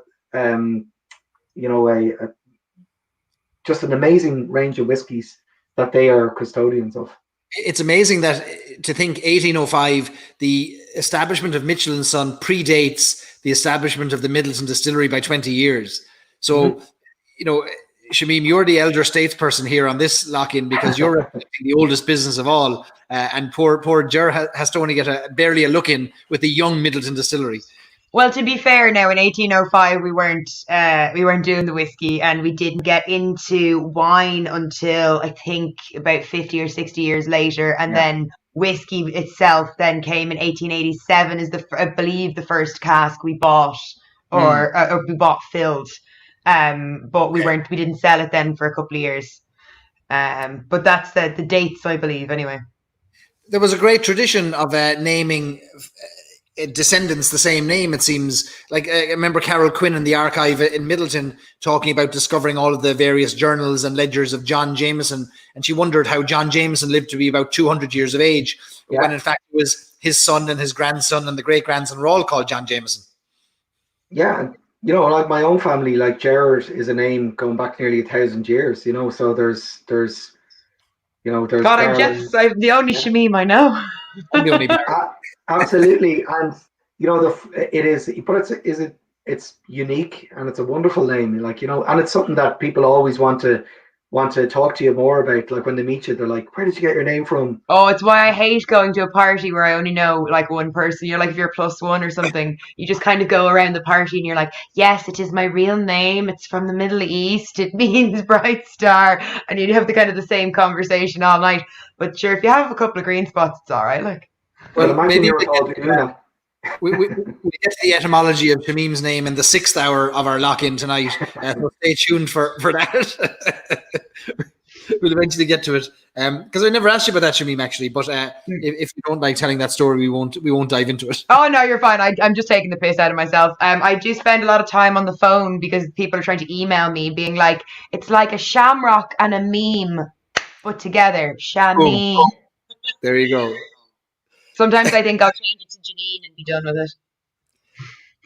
it. Are we drinking any whiskey tonight? I tell you what, we're having the greatest out chat, but we're drinking no whiskey. Yeah. Okay, so I have my Dick Max Dingle glass here. So I'm on my Dick Max glass. I'm on yellow spot. So let's have a little nose of it. Like when you get this kind of brown sugar, Demerara sugar type note from it.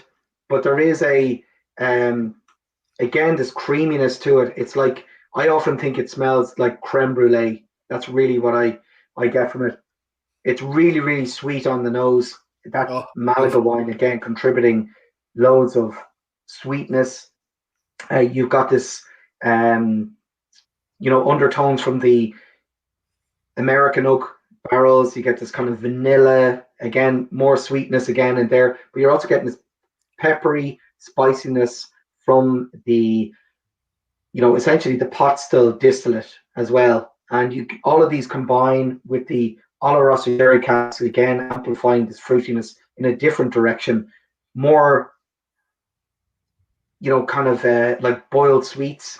And that's what I think is the Oloroso sherry note that you're getting from it. But there is this orchard note, like pear drops as well. Mm-hmm. And have a little sip, Sláinte. Sláinte. I snuck ahead. It's, although the 2 fingers of pot still spiciness is there, it has an incredible mouthfeel, this whiskey.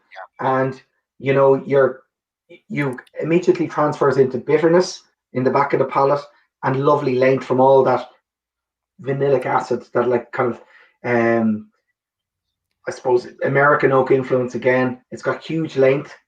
Yeah. And the sweetness is still there around the front of the palate, particularly from these Malaga wine casks. It's really interesting. It's almost like the sunshine is just sitting there in the front of your palate from that Malaga wine. It's a much richer, like all the spot whiskies, I find myself moving towards the yellow spot, the red spot, and now the blue spot more than the green spot. I like a richer kind of a heavier sweetness, like a treacly caramel that comes through to me more as we get to yellow and red, and that shines through to me now on the palate on the yellow spot. Yeah, I think it's just a really cracking whiskey. Like, it's around since 2012. You know, it's, as you told the story, it's really by chance that it kind of, the leap of faith was made to kind of jump back in with the ledgers that Shamim guards with her life in work, and also with the finding of the bottle in the little museum in just off Stephen's Green there. It meant that they had a pretty safe a pretty safe platform to be able to jump in and say, look, we're going to really, let's try and do this. And the people in Midleton have really made a cracking whiskey because it's actually one of the most approachable whiskies. So I often find that when I'm doing like more corporate events and tastings and stuff like that, for like team building exercises, that you get people who are like, oh no, I don't drink whiskey. And I'm always like, I tell you what, I'll whip out the fancy whiskey. I'll get the special one. I swear to God, you'll only fall over yourself for it. And they do. You know, you do like, okay, I'll treat you to a little yellow spot, and every single time they're like, oh, I could drink that. I didn't know whiskey was like that. And you're like, there's many different types of whiskey as there are people. It just so happens that yellow spot is perfect. Yeah, it's that little bit of, you know, it's amazing. Again, the same spirit type as green spot, and obviously the blue spot. But by the inclusion of these different fortified wine casks, it brings it, and the age. So the combination of both this extra aging going from green to yellow, you really get just so much more complexity there. And it's a difference between them all, isn't it? That with that same, is it medium pot still is used across the range. Yeah, that's right. Yet you've got such a varying range of flavor profiles. It's astonishing. It's a great example, isn't it? A great showcase of the barrel maturation contribution for the whiskies. It is, but it's also, again, I can't stress enough about the wood management program. You know, that was when they went and they decided that they were going to thoroughly modernize back in the late 60s, or they had the wherewithal to do it. You know, from the distilling side, you look at people like Clement Ryan from Powers, and then his opposite number in Jameson, whose name escapes me at the moment, but it'll come back. He was the last distiller there. And then you look at people like Brendan Monks in the maturation end of things. And basically, this guy had the hard job of getting on planes in the 1970s and flying to places like Madeira, going down to Cadiz, which is this wonderful, kind of connection with Africa, Northern Europe, and Spain, with all the food, the culture. It's absolutely amazing. You know, and Jerez down the road from it, and going out to dinners and building relationships with these fellas and drinking wines and, you know, sourcing casks. What a hard life. I know. I feel really, really sorry for him. And he's still alive. Can you believe it? And but they created this supply chain, which was decades in building. And then Kevin took over that mantle, and Billy obviously would have gone with Brendan as well. to essentially to build those relationships to ensure that we have full visibility of literally down to where the forest, where the barrel comes from, to the Amazing. bodegas where it's seasoned. You know, it's this attention to detail that enables you that we had these casks there, that when we did want to create Yellow Spot, we were like, actually, we do have some Malaga wine casks seasoning. That's the fascinating thing, isn't it? That you can look at the ledgers of Mitchell and Son after discovering a bottle on a shelf in the little museum. Look at the ledgers, discover, okay, there was perhaps Malaga used in the maturation. Go to Midleton and discover, oh yeah, of course we have Malaga. It's over here. And there's Malaga, and that's thanks to that wood management program. And the laying down of casks never fails to amaze me whenever I hear like Billy talk about it, or when people reference that old cask management program, Brendan Monks and the four fathers of this program, who made big gambles and big bets on port pipes and Madeira and casks that they had no idea would they ever end up in a whiskey, but they thought, well, we have to start with the right materials and the right wood. And now those are bearing fruits in the likes of Redbreast 27-year-old and Redbreast 30-year-old, and amazing things that are just such gifts to us today. Yeah, and people like, and then from the spirit side, people like Max Crockett, and as I said, Clement Ryan, who would have been Barry's mentor. So, you know, Barry would have trained under Clement Ryan in 1974 and 1975 in the Johns Lane Distillery before coming back to Midleton.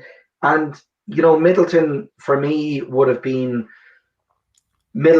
this modern distillery, probably the most modern in the world when it was built back in and completed in late 1975 and operational then into 1976, would have been, you know, I just wonder, they had no idea that this boom in Irish whiskey was going to take place, but they actually believed, they thoroughly believed in the plan that what they were doing was part of this boom that they might never see. And what I mean never see is that they would unfortunately not be on this godly earth anymore, that they would have gone by the time it happened. Like it was, and Billy today is planning 28 years in advance, and Dave will do that after him. Like they're planning 27 years in advance with something like Redbreast to ensure that they have stuff for Redbreast 27-year-olds, you know. And in the case of Blue Spot, again, the Madeira casks, it was over 20 years ago that Kevin would have visited Madeira with the aforementioned Brendan Monks, and then late down these casks, they didn't know they were going to be producing Blue Spot. They were just looking at, let's try this. And Kevin has accelerated that. Yes, he has gone all over the world, and I mean, like they have. If you said quietly, do you have a cask from this particular wine or this particular, he'd probably go, yeah, maybe we might have something like that. And that's amazing to think, and that's amazing. It's not by luck and, you know, by chance. It's by careful planning and visionary and foresight and really, and knowing their stuff. And the encouragement, though, from Irish distillers as a whole, in order to be able to sort of take risks and lay things down and be innovative. You know, like there is quite a culture. You can feel that when you go down, when you're wandering around the maturation, where like you can feel the encouragement to be bold and be brave and to take the risk as long as you've done the research and you've done the work. And I think you can't really put a price on a culture like that. And it really, I think Irish distillers have quite infected or spread, or whatever the nice way to say that is, that spirit to the revival of Irish whiskey. No, I was trying to find a non-COVID related term, and I was like, God damn it, everything has been battered by COVID. No, it is a culture, and you know, and really, and it's in the most positive way. It's not a culture war. It's a really positive culture. It's something that we invented. We gave it its name. It's one of the few things. We can't grow grapes here in any great commercial way yet, unfortunately, with the way things are going. But it's Kilkenny, 20 years.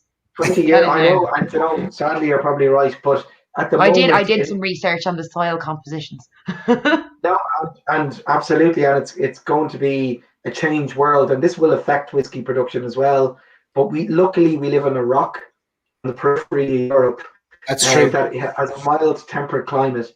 That means that barley grows really well, and we have all of this history. We have over a millennia making this stuff, and and we're hugely passionate about it. And we're all over the world. We're all over the United States. I have cousins, and my own great grandmother was a frontier teacher in Sioux City in Iowa. My cousins in Atlanta that are hopefully watching this now, because I sent them a Hey, message to watch it. I have we're all over the world. We're in, as Shamim said, the wine geese in France and Spain, and so I think there's it was almost like an open path for us to bring Irish whiskey to, and we really believed in it. And I really it think that is, you can't tell the history of Ireland without the history of whiskey. It's such a right. fundamental part of our culture. It's a fundamental part of who we are as people, and we've taken it all the way around the world. The way we have like the color green and the crack and the gift of the gab and all these things, like it is as intrinsically Irish as you can get, and I think that that's phenomenal, and that to have that is so valuable that you can't even put words or a price on it. I mean, would I be so bold here to suggest there's a bit of Irish pride shining through now with the two of you here? Like it's bursting out of your seams. It's bursting out from beneath Ger's shirt there, because there's nothing underneath his shirt, so it's easy for it to burst out. But that Irish pride is shining through.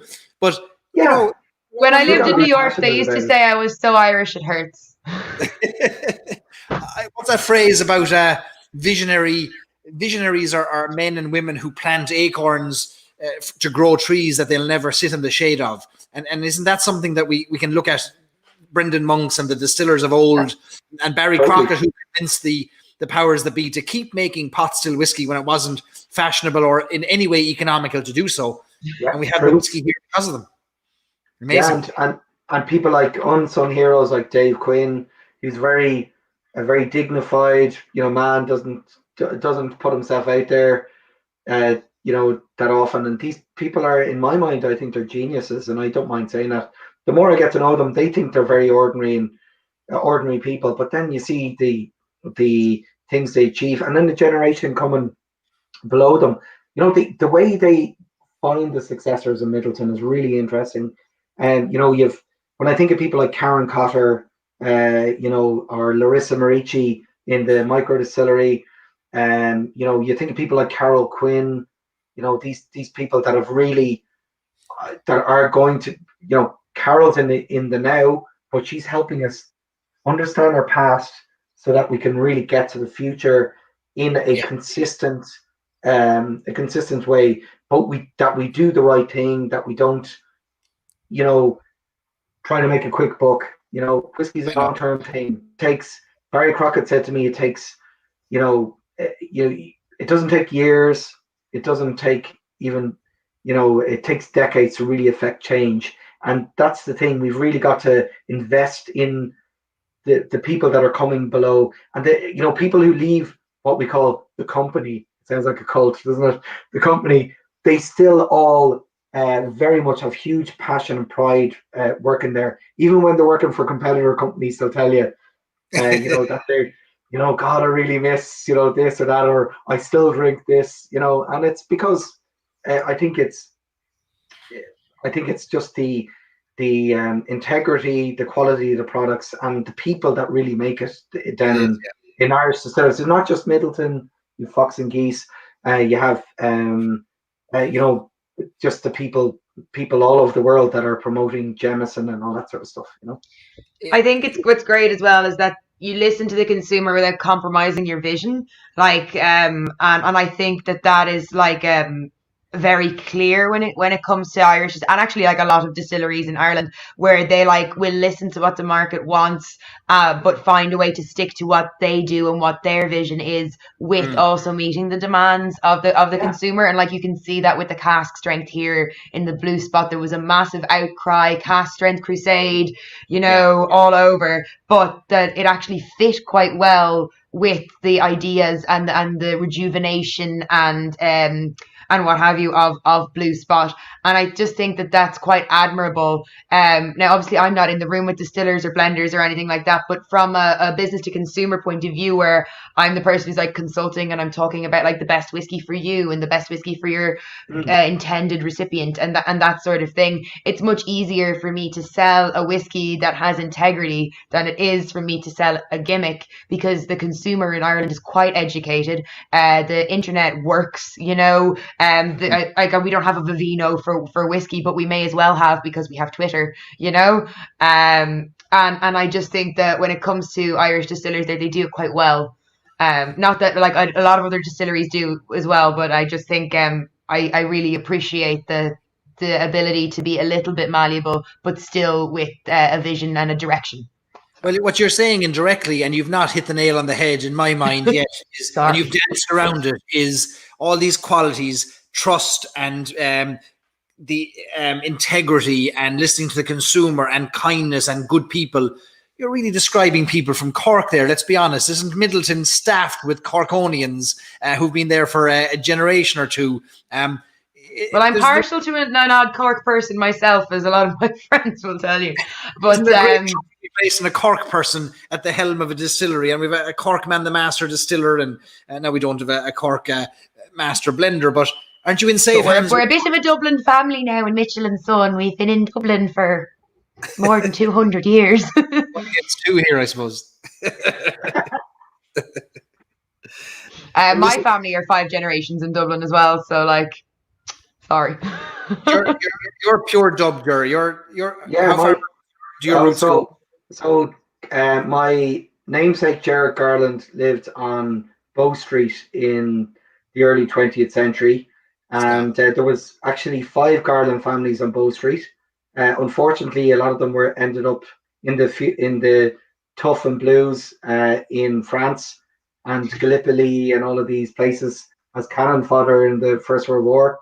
And then I had another grandfather who lived in Usher's Quay, and he went on to be Martin O'Byrne. He went on to be Life Secretary of the Licensed Vintners in Dublin and Grocers Association. Oh, yeah. And in the 1920s, he managed to negotiate a duty reduction for the publicans. So he's a big hero of theirs because they love getting taxes reduced.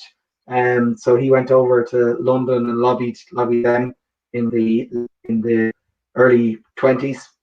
And I've one grandfather who was from, and most of my family are from Inchicore, that sort of area. And I've one grandfather from Tipperary, from Carrick-on-Shore in Tipperary. So when Waterford were winning, he was from Waterford, and when Tipperary were winning, he was from Tipperary. And he was an army officer in the Free State Irish Army. So that was great connection. Do you want to know what size pants I'm wearing? Look, we're only getting started. We'll be here for another 5 or 6 hours yet, but I think so. We're only getting dug in. My only so you both have both kind of whiskey and spirit connections. Shamim's family were busy illegally distilling poitín there in the public areas of Dublin, and Ger's family were making active changes in legislation for the vintners. My only connection to the world of spirits was my grandfather was a harbour pilot in Cork Harbour, and he would have back in the 1930s and 40s, he would have been a ship's pilot that brought schooners up to Ballinacurra near Midleton that would have loaded grain from the mills and taken grain off to Europe. He would have that would have been the closest connection to the distilling and brewing kind of world. But that was back in the 1930s or 40s. But we were never distillers or brewers ourselves. But you have much better connections. It is it's amazing. We're so lucky here, to if you're from, you have the sense of identity, and and I love meeting people, particularly in places like Bow Street, when they come in and they say they're from, they're coming back to trace their roots in Ireland. And some people can look at it and say, really, it's hard to find out, exactly where people are from, but really, I think we don't mind at all if people want to come back and trace where they're from in Ireland. And No, you know, sure, I I'm have right friends. beside the Epic Museum, and they'll help you do it. There you go. You know this what do you call that test? The DNA test they do. 23andMe. Is it? That's what it's called. Yeah, 23andMe, because you've 23 chromosomes 23. that they trace. So Yeah. I was over with some distributors in Texas 2 years ago, and I met a lovely lady over there, and she was the local rep that took over, that looked after Irish whiskey in Austin, and I traveled around with her, and she had red hair and freckles, and and she's like, no, I'm Swedish, I'm 90% Swedish, and she went off and did this test that Shamim mentioned, and she came out and she was 90% Irish. So it takes one to know one. That's all I'm saying.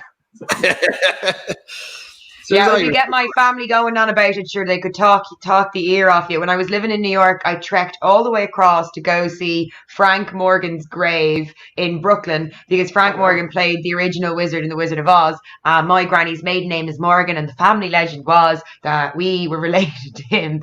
And when I got all the way over there, it turns out he was German. And I had to call my mom and be like, you told me. And she was like, oh, no, they're wrong. He's Irish. He's Irish. And I was like, the historian isn't wrong.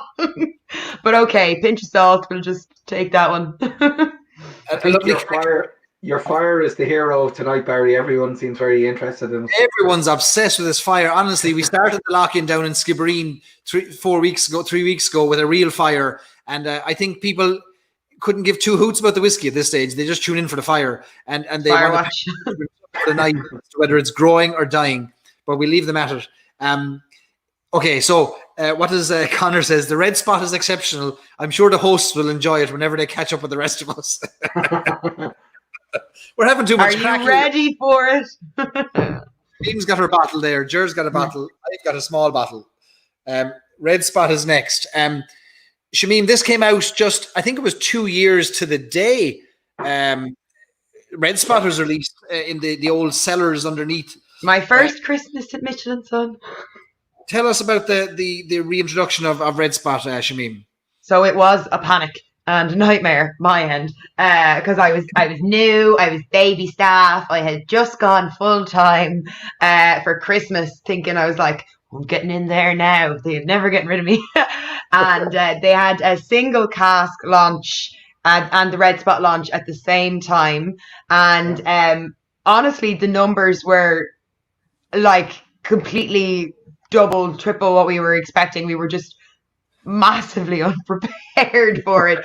The single cask, it sold out during the launch online, and we couldn't believe it. Sure, here I was in the office while everyone else was downstairs in the old Kildare Street buildings. Here I was, one in each box, refunding people who ordered two, being like, not allowed to order two, and next box, you can't order two now, next, and oh my goodness, it was mental. And everyone, it was like calling, it's gonna ruin my Christmas if I don't get the Red Spot, and I'm like, I don't have any more, it doesn't physically exist.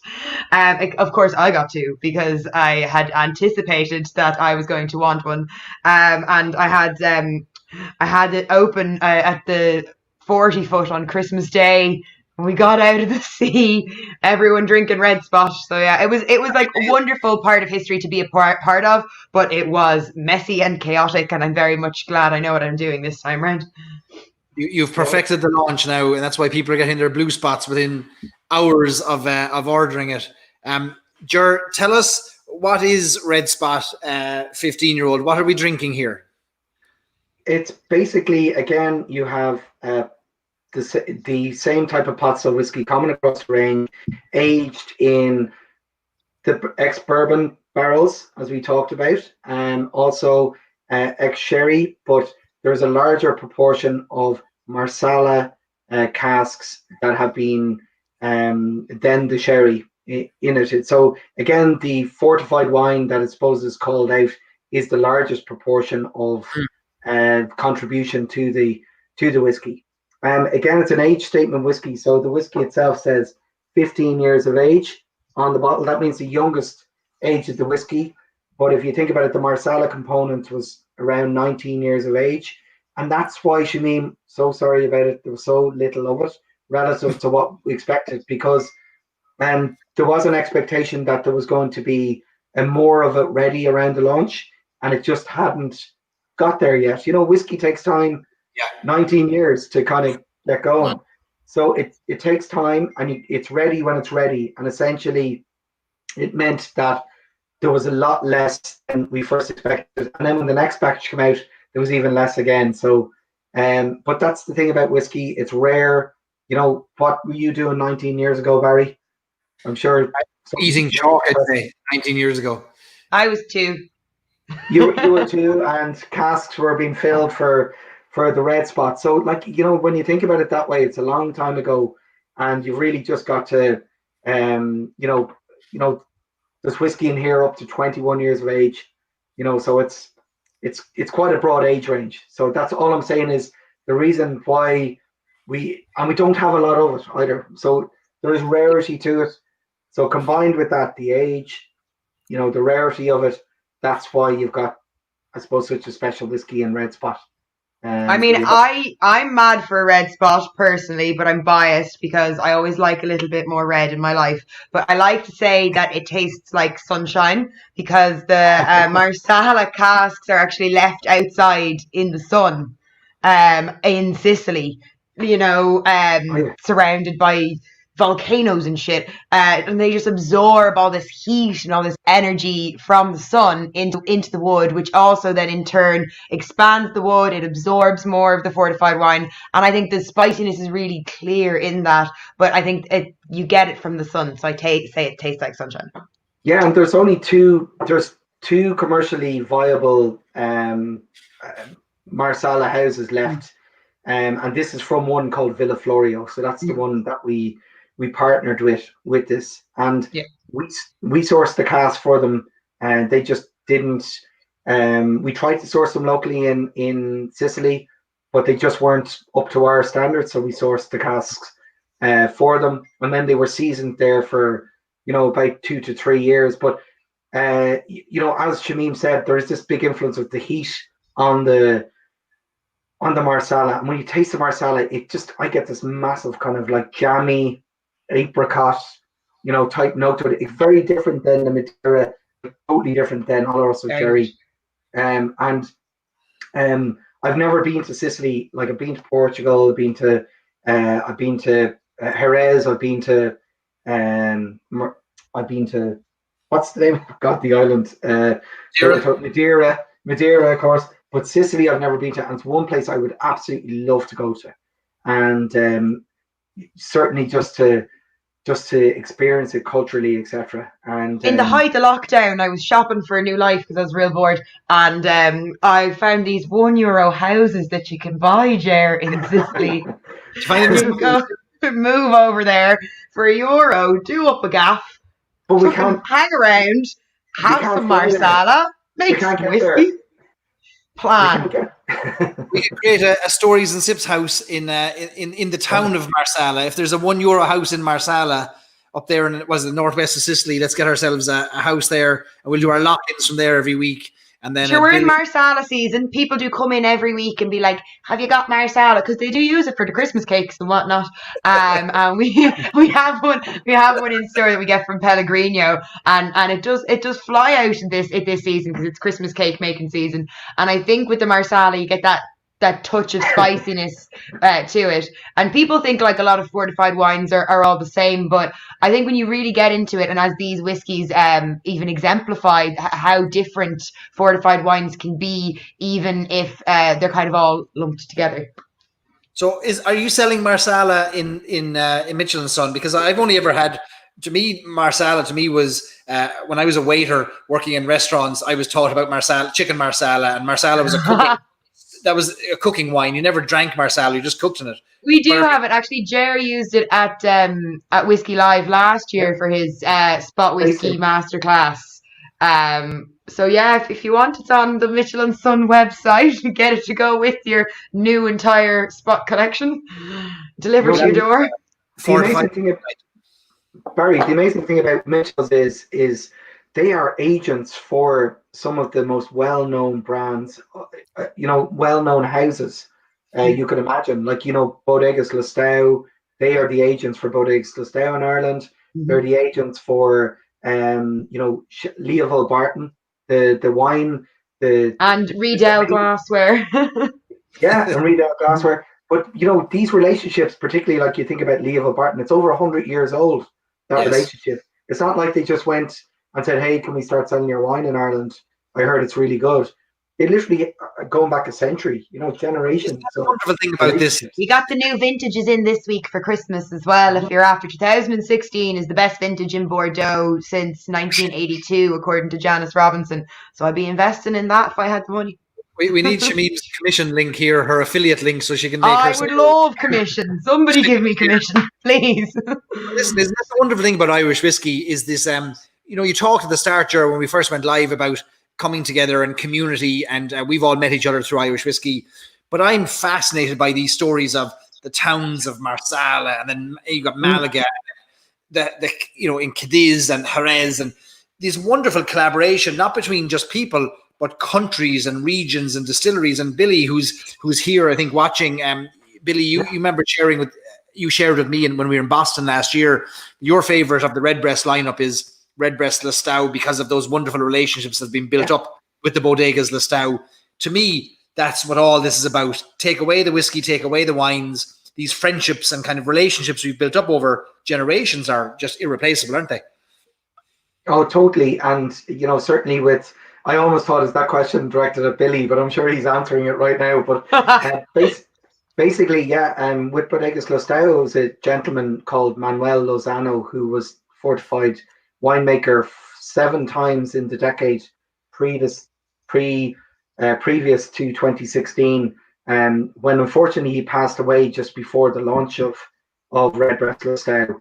And basically, it was the relationship between Billy and Manuel that had been built up over the years, from Billy traveling around to originally with Brenda Monks, and then obviously on his own, and now himself and Dave McCabe visiting these bodegas, these sherry houses in around Jerez de la Frontera, Sanlúcar de Barrameda, and Santa Maria, and then Cadiz. Obviously going to Cadiz for very important dinner meetings that could last hours. That's why he's so stressed out when you meet him. And then they would, but it was also I don't think we could talk about meetings lasting hours. Here we are, 2 hours in. Exactly. So, and then he, and then exactly the same in Malaga, and also up in Madeira as well. Billy would have gone with Brendan Monks to Madeira and stayed in Raffles Hotel, and amazing. And he would have gone and visited the Madeira house to basically essentially inspect the casks and agree to purchase casks at that particular time. Billy's 44 years in the business this week, and I just like to post him. 44 years. He doesn't look it. He looks great. Truly a legend of the whiskey industry globally, and it is an absolute honor to be able to know the fella. But like he is an expert in his field, and he's so multidisciplined that he's able to operate across all the different, maturation, distillation, forecasting, and it really is an exact science. He does a huge amount of work looking into the future. But it is about relationships, and you're absolutely right. And again, celebrating this relationship with Mitchell's, like Red Spot wouldn't have come about if we weren't able to basically have that relationship with Mitchell's. But again, because we were in the position that we in the past would have realized that these wine casks, etc., weren't coming in anymore, and we had to build up, essentially a portfolio to be able to draw on in the future. Hedge our bets, as they say.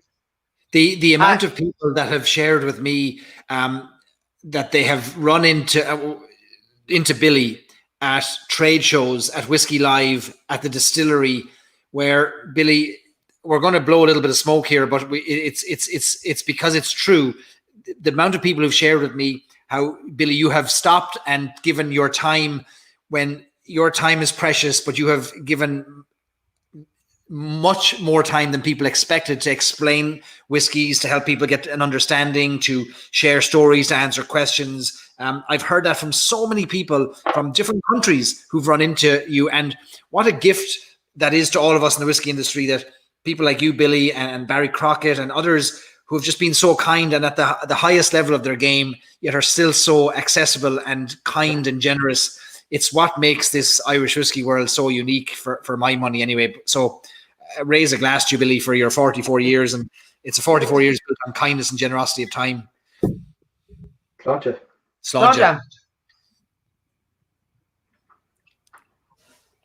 He's not dead, lads. Come on. Well, I was thinking, I was talking to Matt Healy from Pot Stilled a while ago, that the contemporary sort of version of that is putting the names to people's tags on Instagram and Twitter. I was like, it's nice to meet you at Pot Still, Will.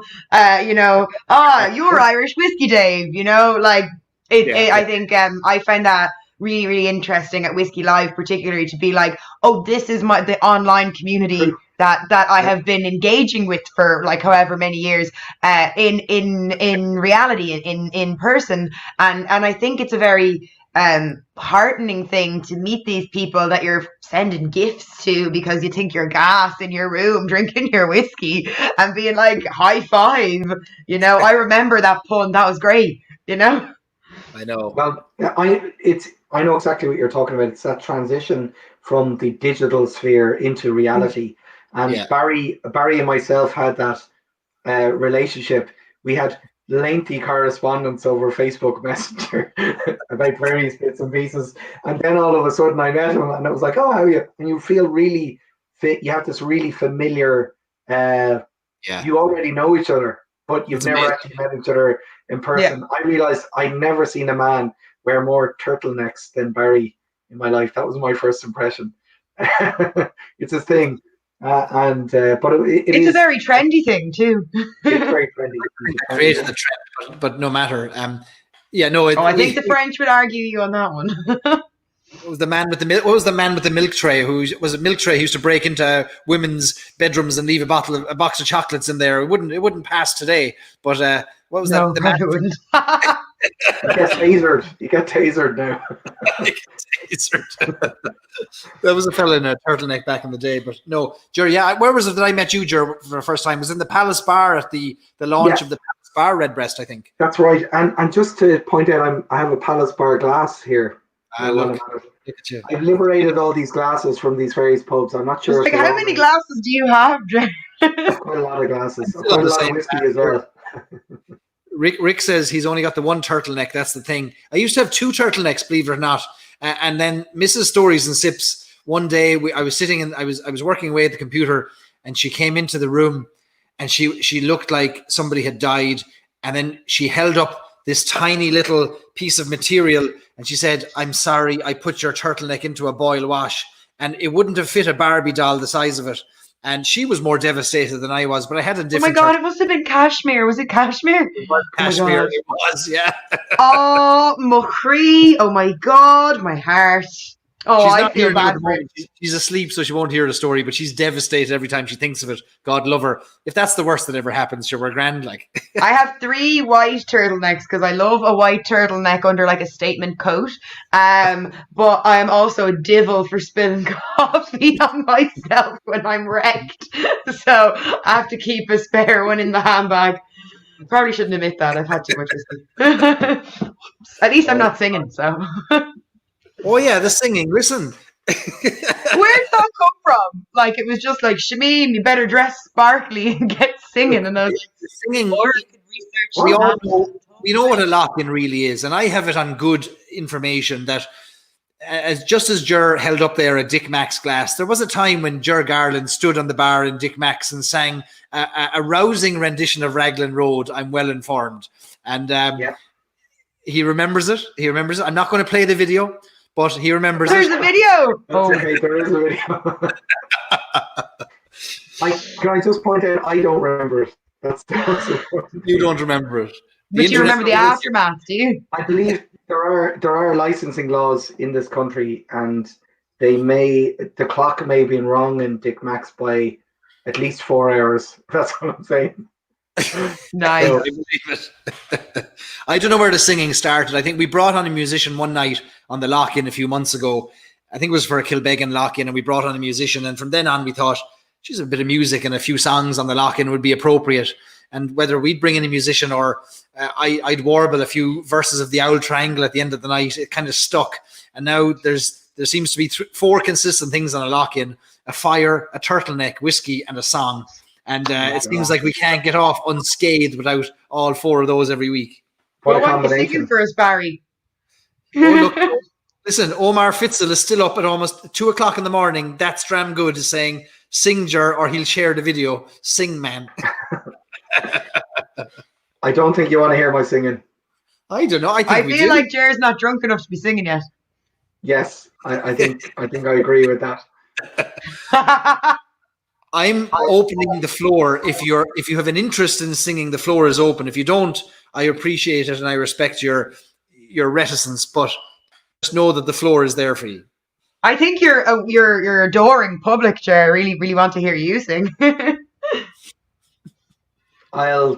Have you a bar? Have you one bar of it? Have you a verse?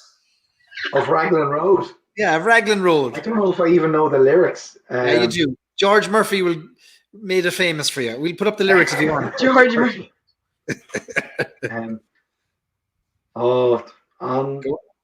On Raglan Road of an autumn day, I saw her first and knew that her dark hair would weave a snare that I might someday rue. I saw the danger and I passed along the enchanted way, and I said, let grief be a fallen leaf at the dawning of the day. Yay! Yeah, Manger. Yeah, that's terrible. I absolutely mangalized that. That's awful. You did. 4 tries. And Shamim is from the same neighborhood as the man who made that song famous. I've absolutely ruined it. I can't sing it any better. I don't know the words. We just studied for my leaving cert, and I know that he says the word I 13 times in it, and that was how we knew he was a narcissist. For me, for Ger, lots of claps and cheers from around the world, and Billy didn't know you had it in you as well. But Shamim, with a social media handle such as Amateur Dramatics, I'm going to guess that you're no stranger to the stage yourself. And my undergrad is a Bachelor of Fine Arts in Acting from drama school. So yeah, I'd be fond of the dramatics, but go on. But I like to leave them on the stage. What would be a good song that would have been a family song that would have come out at funerals and weddings and wakes and get-togethers? Would you have had one? I don't. My uncle Tony, he used to have he'd some pipes on him. He'd get up and sing. And there's a legend about my granny Tish that she got up one day and she sang an entire Italian opera song, and we didn't know how she knew it, and she didn't know how she knew it, but she knew all the words to it. And my auntie Antoinette, she sings the Owl Triangle every Christmas. She's a magic. But I moved away at 18, so I don't always know the words to the Irish songs. But I can sing Lady Gaga in Irish. The Irish language. Yeah. Would you give us a bell to that? Fair play to you. Níl mo foci imo ceann, ag cana ach níl mé in ann, cyn cuir hála sé, ag dasa in yehi, caniaci tamo níla sam, da usa gan ein stroba cumalum siúl go dio, bon os cion se sala, cani heg dain skilpi dain dasa, tá sé ceart go lór, ní ecin aine hu ag dasa, dain aim a stro, dain Yes. dasa. Yeah. Tá sé ceart galore. Tá sé ceart galore. That was my party trick a couple of years ago. That's brilliant. Blender Dave McCabe, who we didn't know was lurking in the background. We're going to need to make a Ger Garland legacy. Oh my God. Maybe we'll call it the Garland Road instead of the Raglan Road. Or stony grey soil of Killiney. We're getting it all out here tonight. I tell you what, it just goes to show that after 2 hours and a bit and 16 odd sips of whiskey, all the songs will flow. Well, what's your song then, Barry? Go on. Well, normally it's the Old Triangle. Like that's the one we normally belt out. Like, I'm happy to give a blast to that. You have to do something now. You can't be showed up by your guests.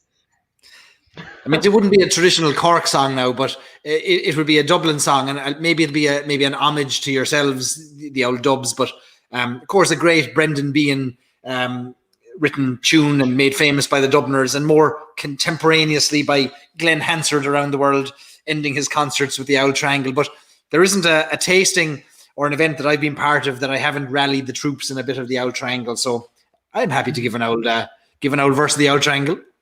Are you going to give an Owl Triangle? I will. It won't be Os Gaeilge. It'll be Os Béarla though. I'm sure we'll cope. A hungry feeling came o'er me stealing, and the mice were squealing in my prison cell, and the old triangle went jingle jangle all along the banks of the Royal Canal. To begin the morning, the screw was bawling, "Get up, you bowsy, and clean out your cell." And the old triangle went jingle jangle all along the banks of the Royal Canal. Up in the field, there are 75 women. 'Tis among those women I wish I did dwell. And the old triangle went jingle jangle all along the banks of the Royal Canal. All along the banks of the Royal Canal. You! Woo! Well done. Fair play to you. You've sung that one before. Billy says that takes him back to a taxi in Boston. Oh, listen. Sure, listen, isn't whiskey about a few drinks, a bit of chat, a few stories and a few songs? Crackog is Kjol, you know? Crackog is Kjol. Crackog is Kjol, indeed. I mean, we've worked our way through 3 incredible whiskies. I'd be curious now that Blue Spot is out in the market, we've all had a chance to try it. Shamim, have you a favourite now of yellow, red and blue? And I'll then put the same question to Ger. I think red is still my favourite. I love the length in it. I like the spiciness of it. Like blue is an I mean, they're all excellent. Actually, my favourite spot is the Louisville Barton. It's my go-to. I think it's an excellent whiskey and a bang for your buck price point. I think it's really, really good. But you know, I'd have to be drinking more of a Blue Spot to know where I'd come down on it. I'd be a little afraid of liking the Blue Spot too much because I'm a tiny woman. I can't be having 6 Blue Spots beyond my ear. Stop. Ger, what about yourself? Have you a favourite? Yeah, I have to say the Green Spot. It was one of those whiskies that I, would have tried it first with my grandfather, 30 years ago, and as a as probably not old enough that I should have been trying it, but I did. And basically, for me, it's also available everywhere as well. Yeah. Like when I go to the States, when I go to England, I can get it. Whereas, absolutely love the Blue Spot. I have to say, I think it's really just again exceeded all my expectations. But I just again maybe I'm just when you think about the Redbreast family, probably Redbreast 12, I absolutely love it. I tend to like the more widely available ones because Sorry. I know that's maybe I have simpler taste, but the Green Spot I actually have a connection with it. It would have been one of the first whiskies I ever tried as well. So I'd say Green Spot. Green That's Spot okay for you. Whiskies Are they so connected with memories and totally. Yeah. Our history, like our family, and I always tell the story of, and my mother scolds me every time I tell the story. She'll call me the next day and she'll say, "Are you telling that story about Powers whiskey again?" Where on a Sunday, like her opening up the drinks cabinet for the Powers for the Irish coffee. And to me, on the Spot whiskies, the Red Spot to me has a lovely memory. I remember just after it was launched, I think it was January, which would have been January 2019. I was in New York, in Brooklyn, sitting in a pub, Hartley's pub, an Irish pub in Brooklyn, and I had an Irish. Oh, I was there. Amazing spot, tiny little spot. Do you know what? I do know it. Yeah, I used to live in Williamsburg when I was living in New York, so I loved. And I lived in Bushwick as well, and I just loved going to all the little. Not far from there, not far from Park Slope, and lovely spot. And I sat there and had an Irish stew and a Red Spot, and I tell you what, it felt like I was transported back to Ireland. A bit of soda bread and Red Spot. I think I paid 3 times the amount for a Red Spot as I did for the Irish stew.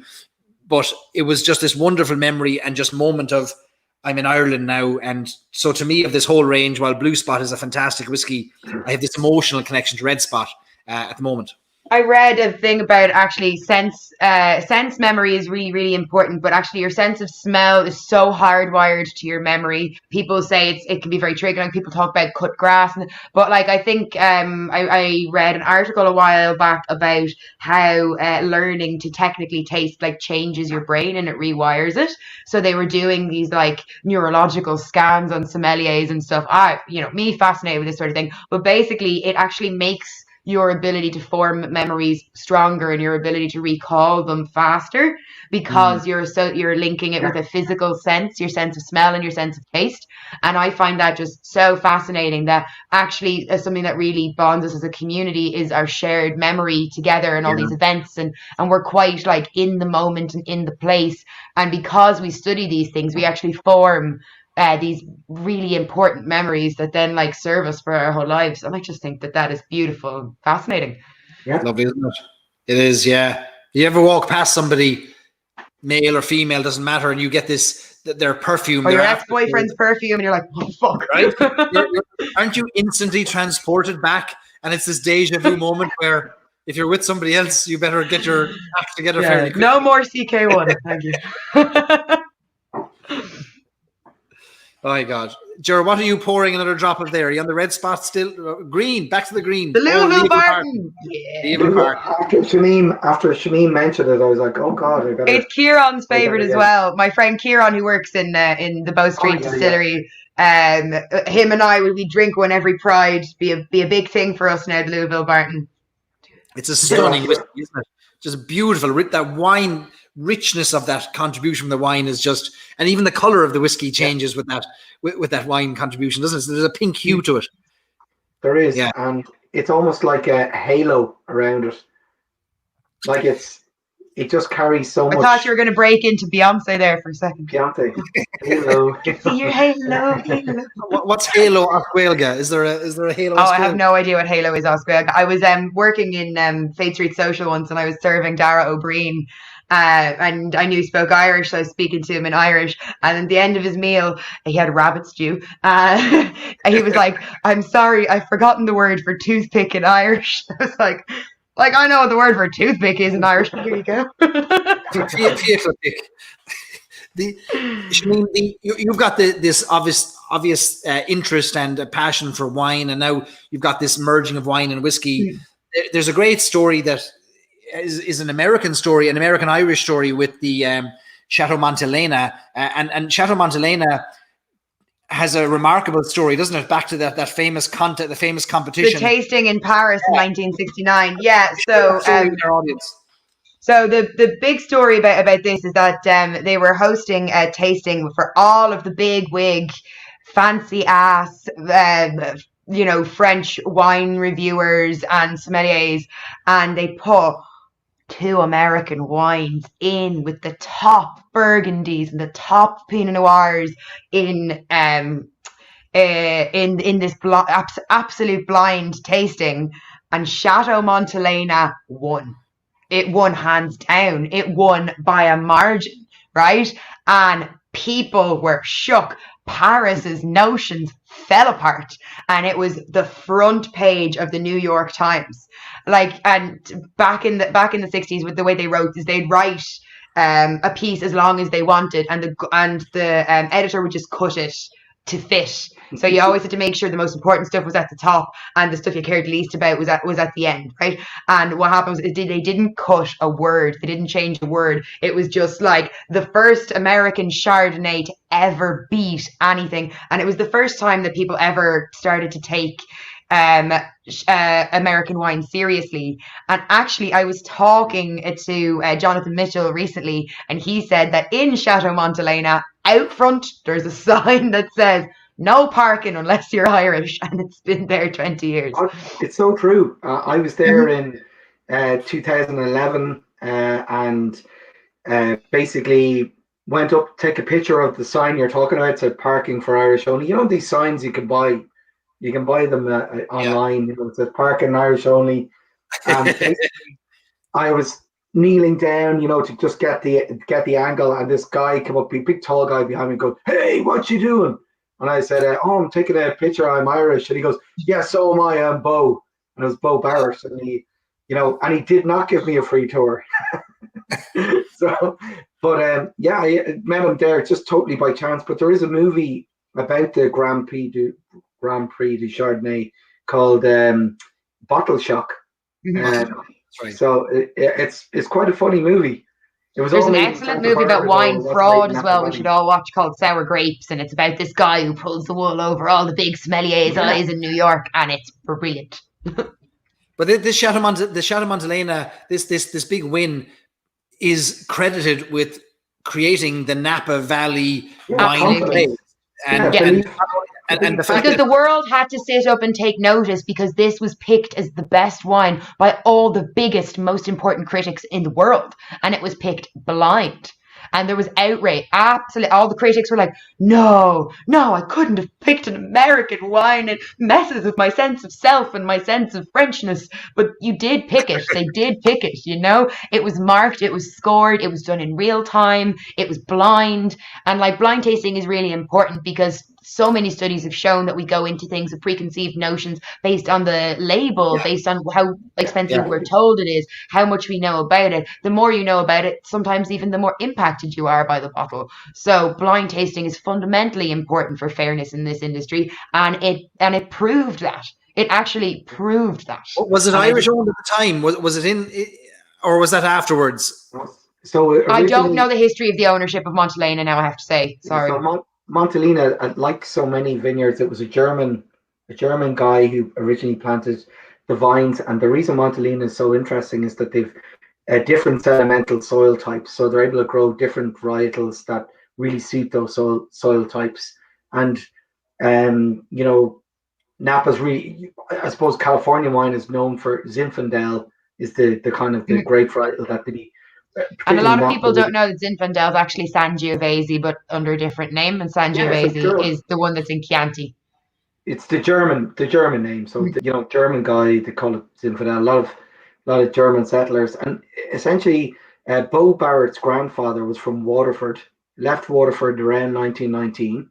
He moved to Boston in Massachusetts, and then Bo Barrett's grandmother moved from Schneal in County Kerry to Massachusetts in the 20s, and they met at a dance.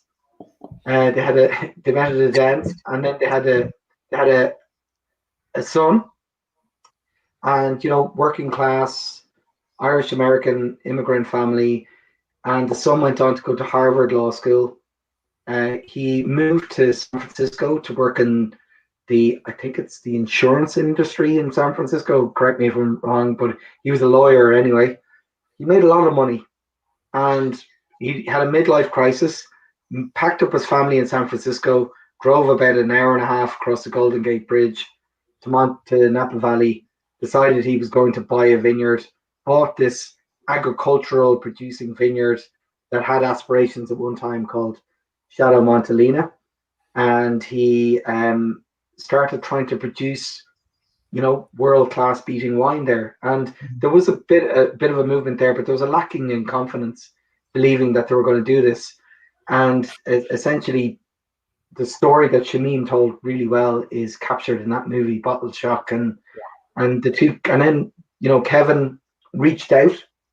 He just simply searched online about Irish American, or Irish people who were in the industry, and he, after the Bartons who own Leavell Barton, that launch, it was a couple of years later, and they got in touch with Montelena, and the guys jumped at the chance because they were obviously very, very proud third generation Irish American, and they really wanted to be part of this this story. So that's how it came about. It was just about, hey, we're ringing from Ireland. Any chance you'd give us a few barrels, and we'll no harm in asking.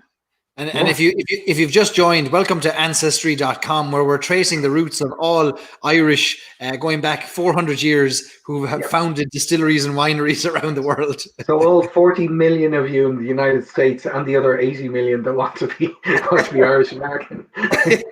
you're all very There's welcome. quite a few Irish named wines coming out of Australia, like Clonquilla and stuff like that. So Well, I love this. I love to think that, like, Irish whiskey being the original whiskey, the forerunner of all the other whiskies, I just like to think of these Irish who became shipwrecked in Scotland and then eventually emigrated to the United States and saw how the Americans were using grain to make bread, and they said, no.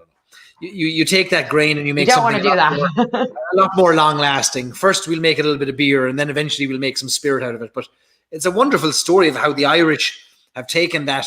You can trace it all back to the poaching making in the back gardens and the forests and the woods of Ireland, can't you? Eventually turned into... I feel like if we ever mobilized everyone of Irish descent, we could take over the entire world. I thought we already did. Oh, we did, in the nice sort of polite way where we've just infused ourselves into their culture and brought our own and been like, wah.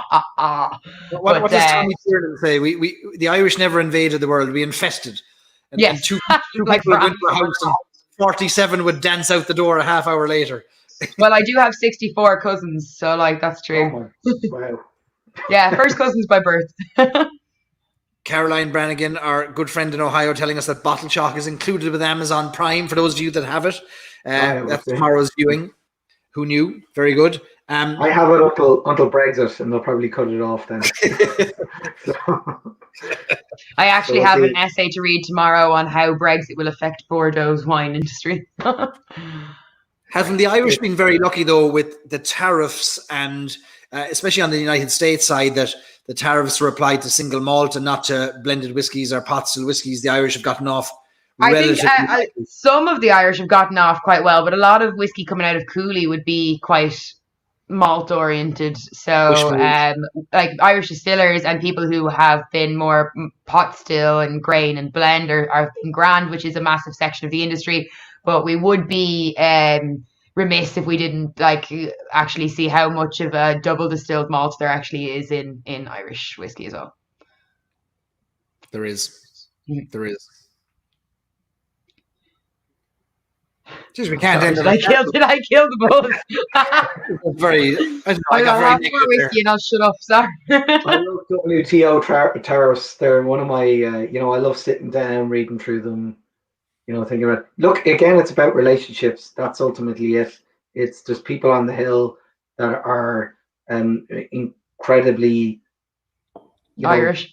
yeah, but they want to protect the peace and prosperity that we have here in this island. And I think, in the outgoing administration and the incoming administration, there's a lot of people who are, rightly concerned about the effects of certain policies that could, lead to really bad road that we don't want to go down to. And they've just been very conscious of that. And you have to applaud them, whether you're on one side of the fence or the other.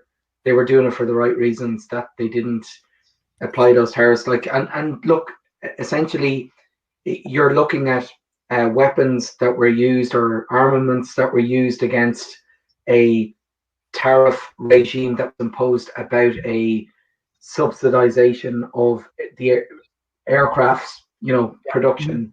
So it was nothing to do with whiskey. Whiskey was the collateral damage, and I think that Irish whiskey, Ireland was not the target, and Irish whiskey was not the target. So that's my super politically correct answer. What do you think, Barry? Is it good? I rarely get drawn into political discussions 18 whiskies in, but I always say I'm not here for the Republican Party or the Democratic Party. I'm just here for the party, and I think I just want a party and a session and a good old time. But look, Irish whiskey, I see it. Look, the Irish Whiskey Fans of America Facebook group is, to me, the litmus test of the interest. Little plug there. The litmus test of the interest in Irish whiskey in America. There is a fascination, not with just the taste. There's an absolute hunger for what you both shared with us tonight. The stories, the passion, the family histories, the connections, the things that Carol Quinn in Irish Distillers Archive talks about, how the truth is far more interesting than anything the marketing agencies can make up. Yeah, the real stories that exist.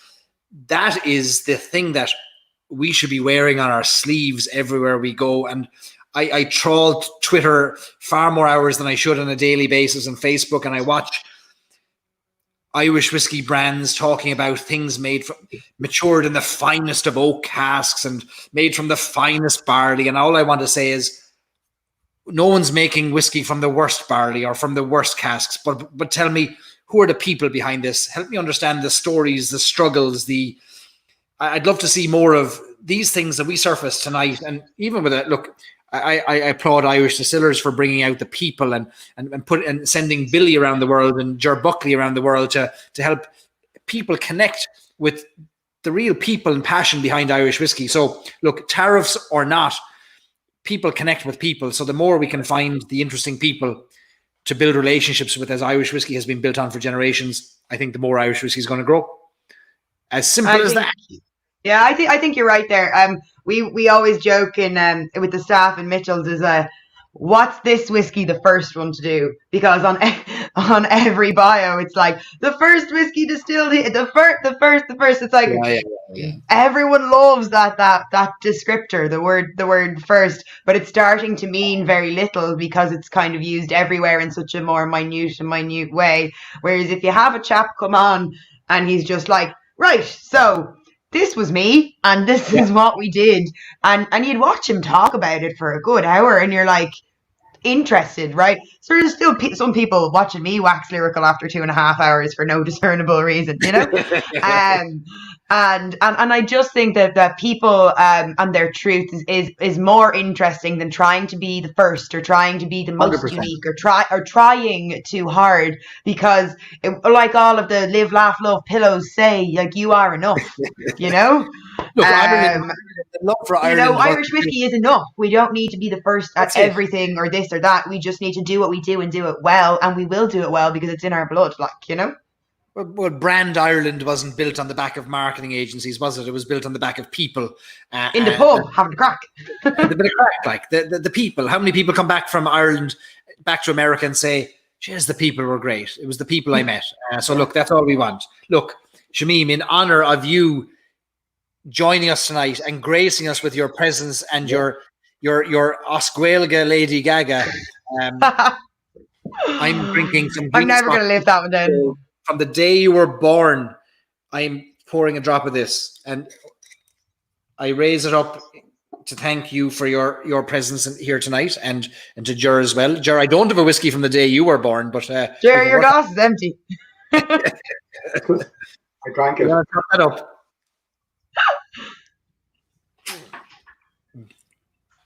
All right, so listen.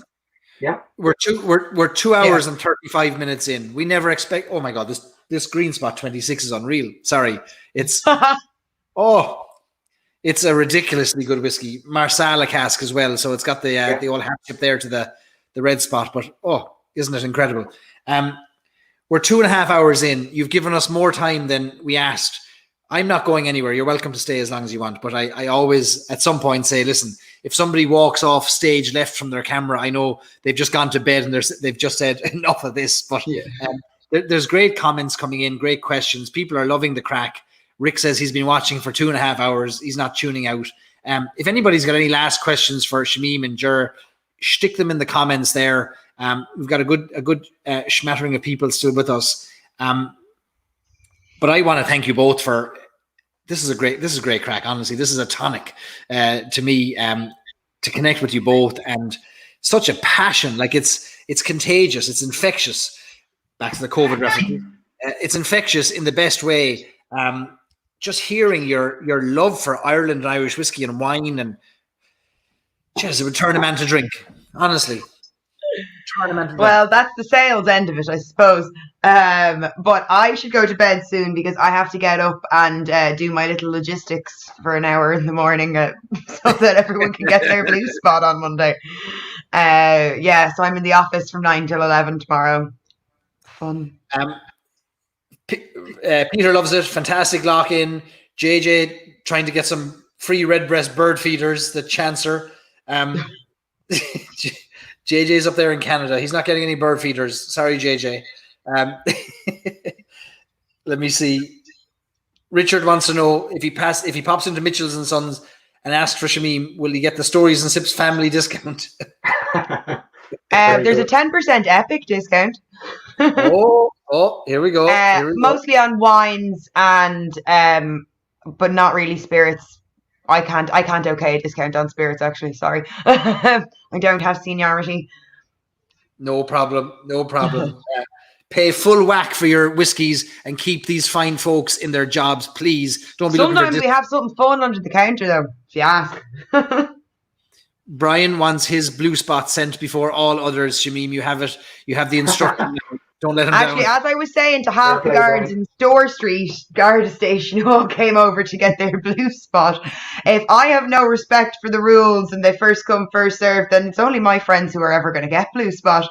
And I don't think that would be very fair. So the rules are there in order to keep fairness. And I have to say, we have to believe in and work with them, you know?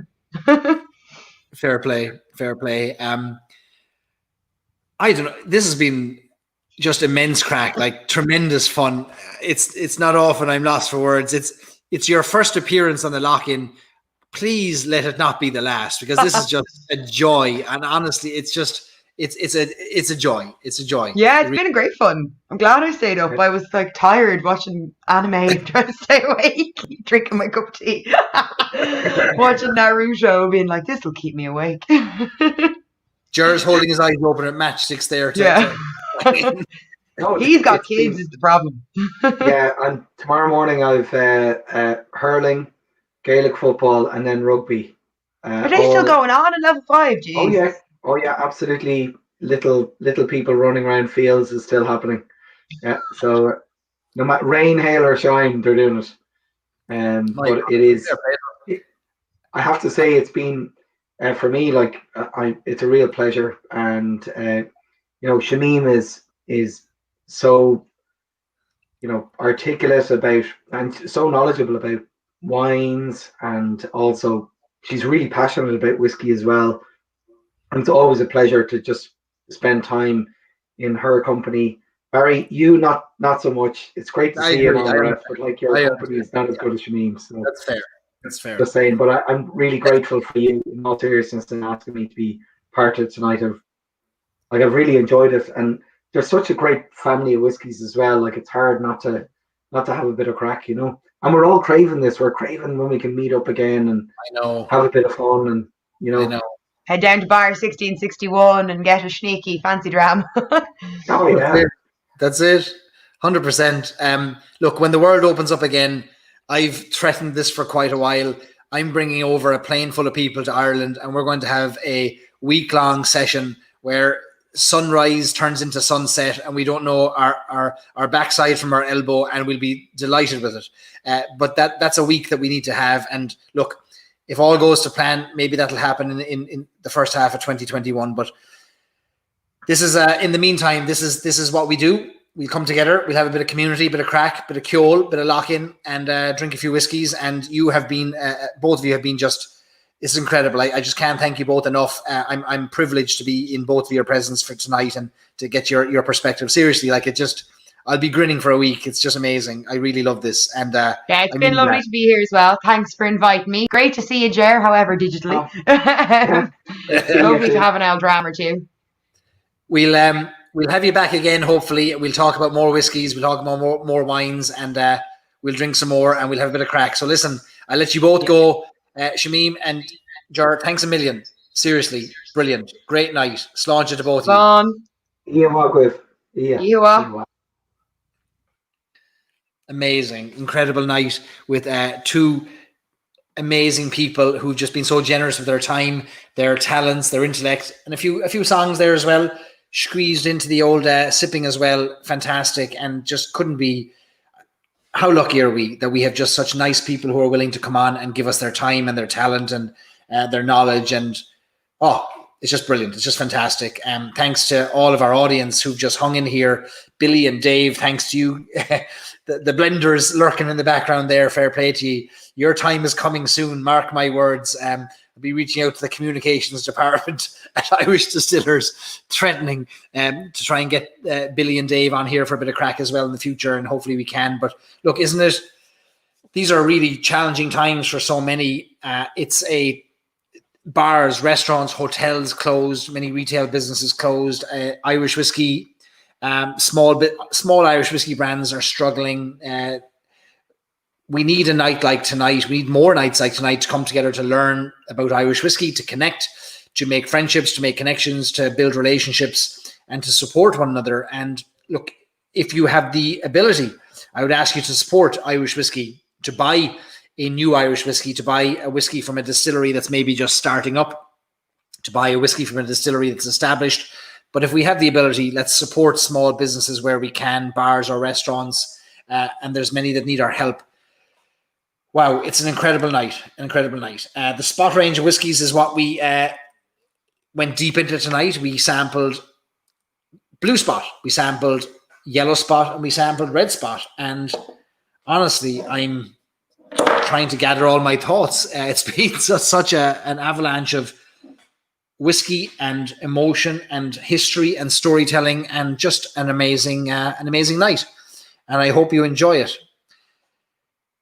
Let me see. JJ says the spot range is probably the only one with no single cask. No, the spot range has single casks. JJ, every year there's a single cask green spot released.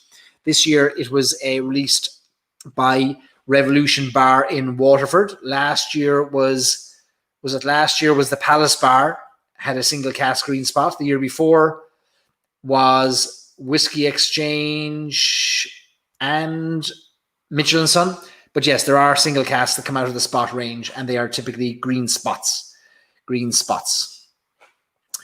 All right, so we are 4 whiskies in. I've sampled Blue Spot, Yellow Spot, Red Spot, and now finally Green Spot 26-year-old Marsala, distilled on the day that Shamim was born. And we won't give that day because it'll give away her age, and we won't give away a lady's age. That is not the polite thing to do. But for those of you that are sticking in, if you're still sipping with me, let me know. The last whiskey that came in this lovely box of spot whiskey samples that I didn't open tonight is Green Spot.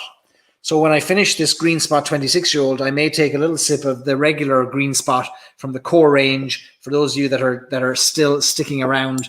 But thanks to Rick and Brian and Andrew and MP, so many of you still here tonight. What a great night. We're so privileged, so lucky to have Ger and Shamim join us and to have access to such amazing whiskies. I'm 5 to 7 minutes drive from the Midleton distillery. And if I left now, maybe I could climb over the gates and get access to some of this amazing spirit. I bet the security would catch me before I got through, though. That'd be the only thing.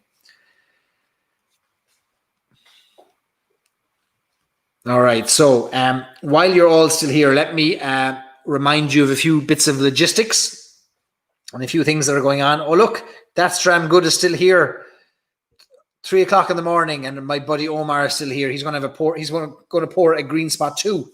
He's working hard on hashtag Whiskey Online. For those of you who are in Ireland and England, let's give a shout out to Whiskey Online. Typically, this time of the year, Whiskey Live would be taking place. It's not, of course, due to the current restrictions with COVID. But Omar and Ivor from Whiskey Talk to You and Laurie from Whiskey Chats podcast deserve a special mention because they have picked up the baton and have run with a special series of online tastings, hashtag Whiskey Online.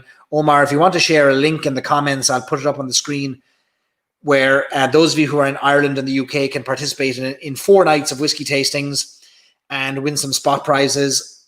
An amazing event, series of online events that have many different Irish whiskey brands participating, which are worth contributing to, because all of the profits go to support, I believe it's Down Syndrome Ireland, which is a very worthwhile charity that would have been the beneficiary had Whiskey Live gone ahead at Dublin Castle, as it does every year.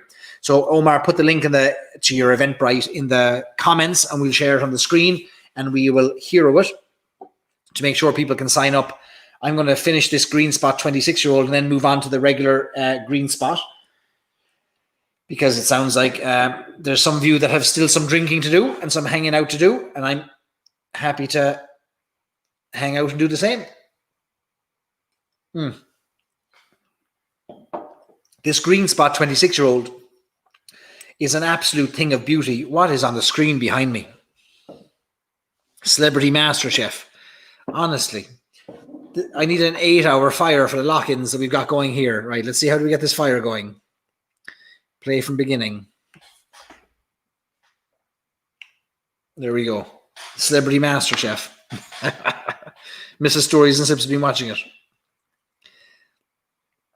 Richard says that Paul and the folks at Belfast Whiskey Week are also doing a Christmas online tasting. That's right. Go to Belfast Whiskey Week on Facebook and check out their samples. They're shipping them around the world. Paul O'Kane is has partnered with the Duke of York bar in Belfast to do some great samples. There's the link in the comments on Facebook where you can sign up for 4 nights of great tastings. Omar and Ivor and Laurie are doing great work to raise money for charity. Isn't it a wonderful? Honestly, there's just wonderful people in the world of Irish whiskey. And I know Omar has been, I won't often give him a compliment because he's from Kerry and he's not from Cork, but we'll give him a compliment tonight. Omar's done tremendous work in raising money through Irish whiskey and has raised a lot of money for different charities and is continuing it with hashtag Whiskey Online. So go to that link if you can, if you're in Ireland or England. Sadly, it's not available in the United States due to state shipping regulations. No fault of Omar or that Stramgood. But anyway, sign up for that if you can. This Green Spot 26-year-old is a gift to the world, an absolute gift to the world, a stunning whiskey. I have questioned whether it is a spot whiskey due to the fact that whether it's a green spot because it's 26 years old, but whatever you call it, it's a stunning, stunning whiskey, and it's still available. There's a few bottles still available on Whiskey Exchange website in London. Honestly, I may pick up a bottle. It's not cheap, but I gave my last bottle to the last whiskey charity tasting we did in Midleton, and I think I might pick up another bottle because it's just a stunning, stunning whiskey. I'm going to take the last sip of this, and then this last sample is heading to a buddy of mine in New Jersey who knows who he is. And then I'm moving on to Green Spot.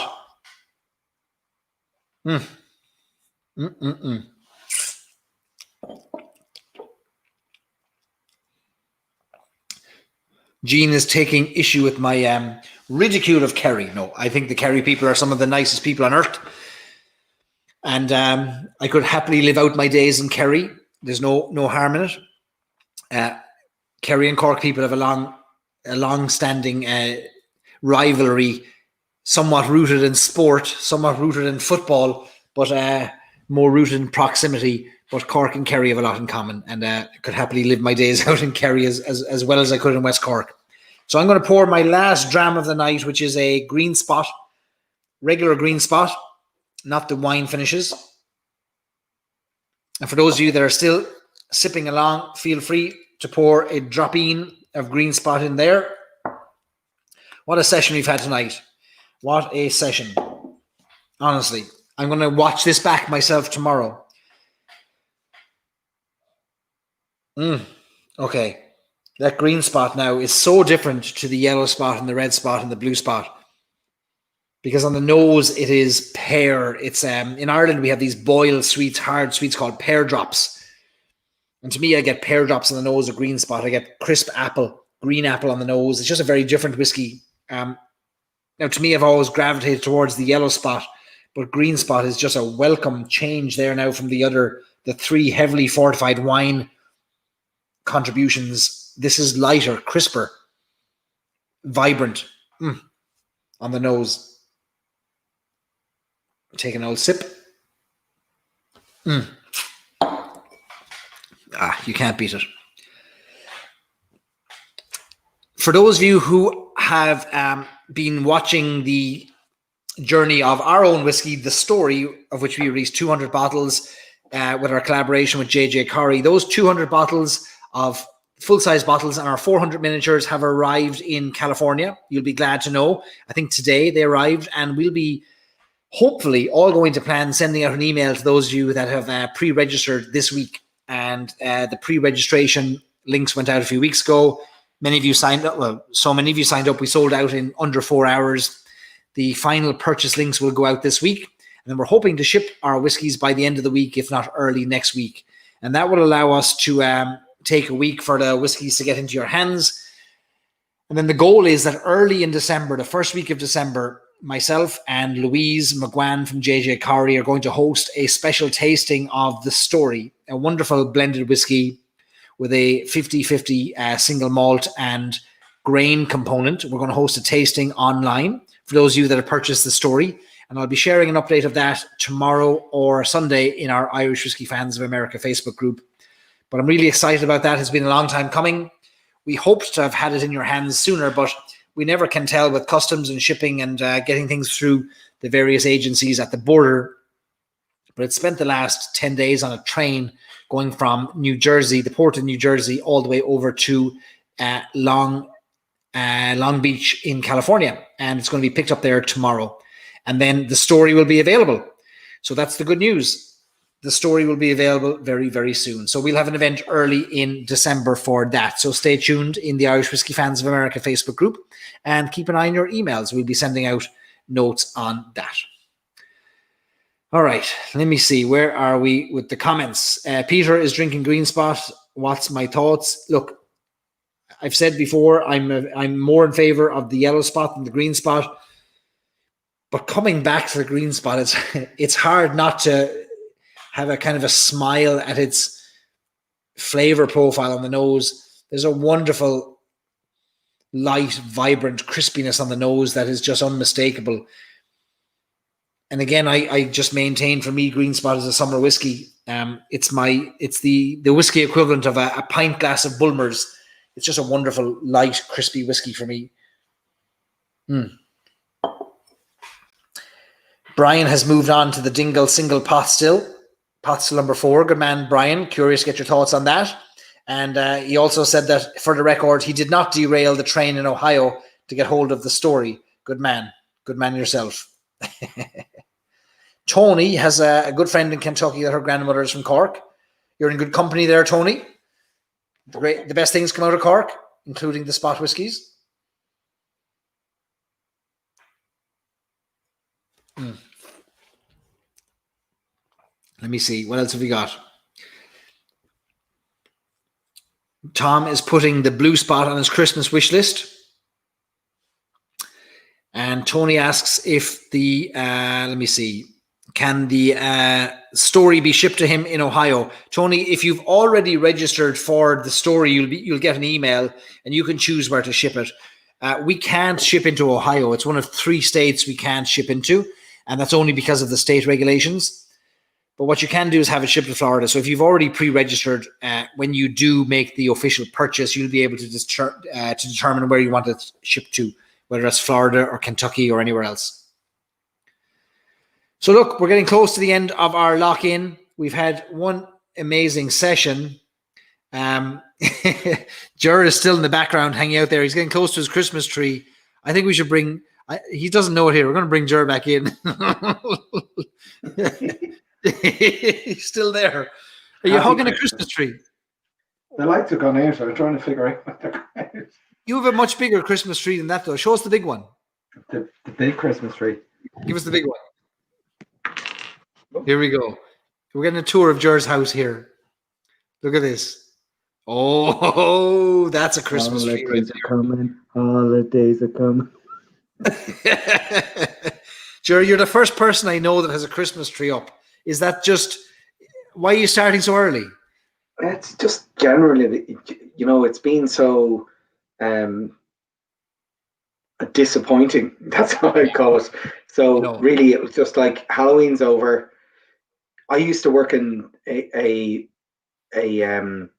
grocery store, a big grocery retail place called Dunn Stores here in Ireland, and I remember working there on Halloween night, and they would literally be taking down the Halloween decorations and putting up the Christmas decorations. They could not wait for Christmas to start, and I used to hate that. I'd be like, Christmas, it's why do we need Christmas now? And if ever there was a year where you needed holidays, be it Thanksgiving or Hanukkah or Christmas, this is the time. So let's start them as early as possible and make them last as long as possible, because we will, it's just something to kind of take your mind off things, have a bit of crack, just mess around. And that was the idea. Yeah. Does that mean that you keep the Christmas tree up till March, so till St. Patrick's Day, to keep it going? Yeah, pretty much. Yeah, I think so. Yeah, I've been accused by my children of being the Grinch. I think it's more about the amount of money that you have to spend at Christmas as opposed to, apparently, like even an 8-year-old wants a PlayStation 5 or a new Xbox, which are, which I'm absolutely amazed at that they even know what they are. But it's, how old are the kids? 8 and 6. Yeah, 8 and 6. Yeah. So they're starting to know what things are, and so like they're demanding the things that they're starting to see, and they're aware of what's out there. They are, and I obviously measure everything in bottles of whiskey, so I'm thinking that's 2 bottles of Midleton very rare. that's 8 bottles of Redbreast. No, you can't have that. That's amazing. The Americans, of course, break up that period between Halloween and Christmas with Thanksgiving, but Ireland goes straight from Halloween into Christmas. Yeah, like we don't have, Halloween is a big holiday here, as it is in the US, and we've taken back a lot of traditions back from the US, but it is an Irish holiday that was, it is celebrated throughout Europe as a pagan holiday, but the Irish really are the people that kind of got it going in the US. So, we used to carve what the English call Swedes and we call turnips. And then obviously our ancestors went over to America, they carved pumpkins. And then pumpkins then in the last couple of years have been available here. But we really don't have another holiday. And Christmas is kind of midwinter. And I suppose that would have been the big holiday. And it's a big thing here, as you know, as it is probably everywhere. And it's when we don't have Thanksgiving, so families don't travel from, far and wide to come home for dinner for Thanksgiving. Christmas is the big day, and this year will be the year that it won't happen. So I think a lot of people are kind of making plans to kind of, I don't know, not offset it, but just say, okay, we're not going to do it this year, but so we're going to kind of go a bit over the top, and I'm feeling very over the top this year. So I took the tree out of storage earlier. I bought new lights. Good That's why man. it's there. Yeah. Fair play. No, that's a lovely thing, and your kids will remember it, and you'll remember it, and you're dead right. You have to hold on to what we can, and for as long as we can. When times are tough, you're a Christmas tree. If that's what gets us through, we got to do it. And I'm just looking at this image of myself on the screen, and the barbers have been closed now for 5 weeks. I really need a barber, really big time. Have you no razor? No, can you not do it yourself? Oh, I did that. I just look ridiculous. I mean, I actually thought I did a great job, and then Then I got my wife kind of stuck a camera behind me and showed me and I went, oh my God, it was just awful. I can only describe it as I thought that I was creating a very nice line, but it just ended up looking like a helmet on my head. you look fine now. Listen, I couldn't have told that your hair was growing. I've only had one haircut in 6 months. I'm thinning. I don't know about you, but I have thinned. So I'm 41 now, and I have thinned so much in the last 6 months. It's almost breathtaking how much my hair is thinned out. But I suppose that just comes with age. You know, in the private chat group that we have, Story and Sips private chat group, excluding Barry, we were all saying that, Barry, but we didn't want to say it to you. That's all I can say. Oh, Omar, some man for talking about hair, a fellow with no hair in his own head himself. Omar is, I think, the only place on his body he has hair is on his head. Maybe the palms of his hand, I don't know. Well, I can tell you one thing. There's a man there bottling, like, he's like a Santa's elves shop making presents for everybody there down somewhere in North Cork. He's filling bottles like there's no tomorrow, because I don't think he expected, his idea of replacing Whiskey Live with a online festival. It's gone. People are so excited about it. It's going to be a great thing. 100%. And everyone should go and support Omar. The link is in the comments. Find the link for Eventbrite, and long may Omar fill bottles, because tonight we've just been emptying bottles and making a good dint, as they say in Cork, a good dint in the bottles. Have you the Tenora below you there now for a mixer? I've the only mixer I've here now is an old bit of Pepsi Max. You wouldn't have that in America. Jeez, you wouldn't. And you wouldn't be throwing it into a 26-year-old green spot either. Listen, Ger, fair play to you for coming on and giving us so much of your time. It's been a privilege, and jeez, maybe you'd come back again and do an old spot with us. I hope so. I believe there may, just a rumor, there may be new products, new whiskies coming from this new year. Just a rumor. Go on. You know what? I can't say any more. I'm just throwing it out there. You can. I can't. I can't. Could you narrow it down? Very rare. Well, Midleton very rare. Could be early next year. Well, we know that. Great thing. That's not a secret. I meant to say along. You meant to say, "Wow, that sounds very exciting." Springtime Midleton 2021. Yeah, I think they're constantly looking at new and just within the different families of whiskey, there are plans for new whiskies coming in 2021, which is really exciting. So definitely, I'd love to come and talk to you. The current brands or outside the current brands? Within the current brands. Within the current brands. Yeah. I can confirm that there is a new whiskey coming to Ohio in February 2021, not Blue Spot, but something else outside of Blue Spot. And it may be one of these whiskeys that Ger is talking about, but we're fortunate enough to be partners with the distributor in Ohio for Irish distillers, Southern Glazers, and we're doing a bunch of events. And Southern Glazer have hinted at a February launch of a very special Irish whiskey, and that's all I can say too. And a great company. I was very lucky to meet the head of the company and the son, and his sons-in-laws in Kerry. They were playing golf. They're really great people, and the guys working for them around the place. Yeah, it's a huge company, like Massive. thousands and thousands of people working for them. Massive. And the huge company, and we're very fortunate to be friends with the Irish Distillers distributor, Southern Glazer in Ohio. And we've, for those of you who are still joined, who are part of this from Ohio, we have a website, irishwhiskeyohio.com, for our upcoming events in Ohio. And we're flying the flag for Irish whiskey, and it's a 100% Irish Distillers flag, all of the Irish Distillers products. So I'm glad to push those out there, and I take Ger's stories, and then I tell them. I learn from Ger, and then I tell those stories to the Ohio folks, and they love the old stories coming out of Midleton. So thanks, Ger, for sharing all your insights. Like, I think, listen, it's always a pleasure, and you're doing such amazing work. You started so small, talking to like a couple of people and organizing whiskey tastings, and you're so professional. It's always a pleasure to deal with you, and continued success. That's all I'd say to you. Look, I'm only as I said to Billy Lighton one night, I'm only the man that opens the bottles and presses record. Everyone else does the hard work.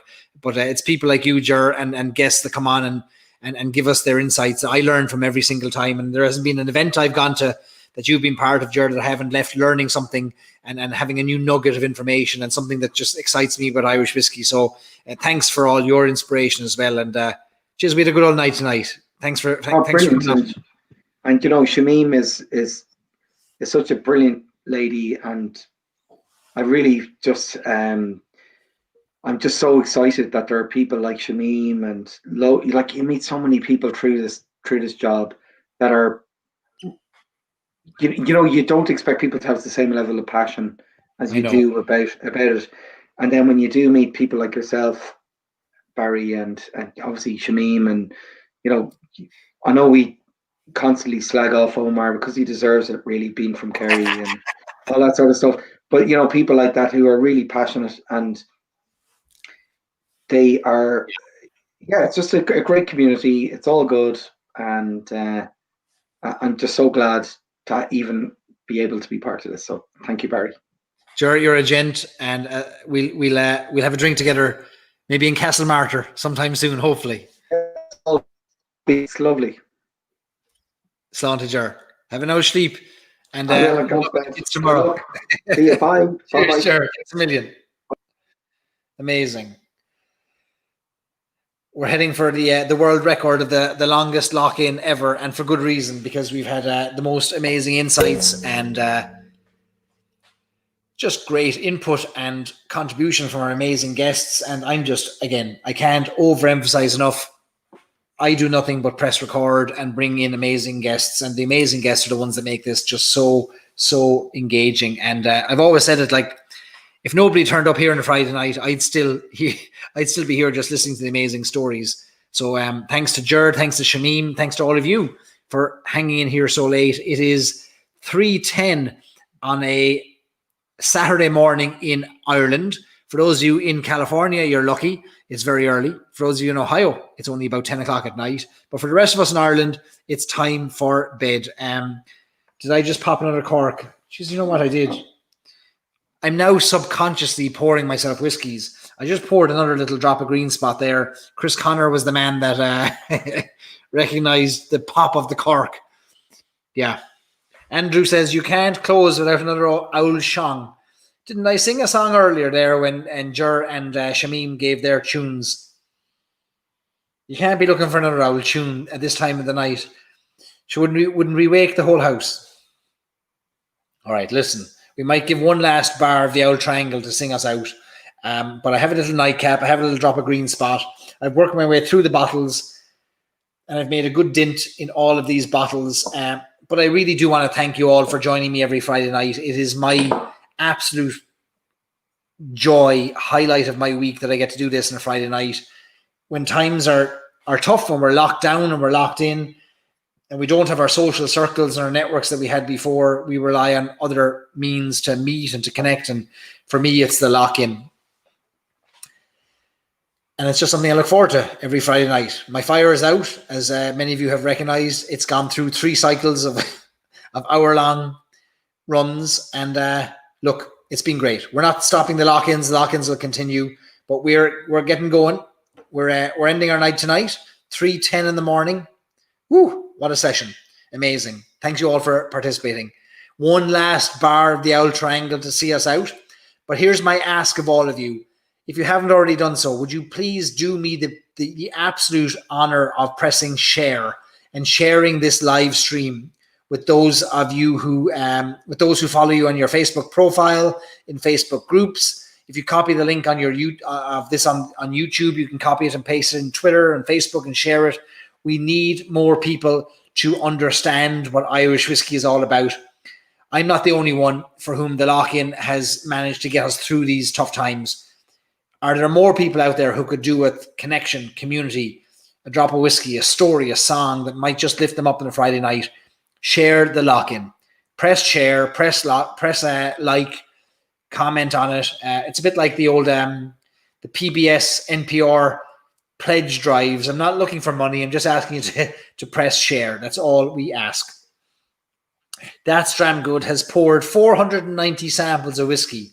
He's operating an illegal pouring facility wherever he is in North Cork there, unlicensed, yet doing the Lord's work of pouring samples of whiskey to get out to those in Ireland and England who need more whiskey inside their bodies. Fair play to you, Omar.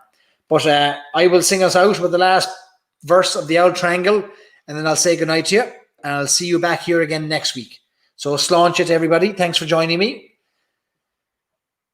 And an old bar of the Owl Triangle. A hungry feeling came o'er me stealing, and the mice were squealing in my prison cell, and the old triangle went jingle jangle all along the banks of the Royal Canal. Up in the female prison there are 75 women. 'Tis among those women I wish I did dwell. And the old triangle went jingle jangle all along the banks of the Royal Canal. Raise our glasses. And the old triangle went jingle jangle all along the banks of the Royal Canal. All along the banks of the Royal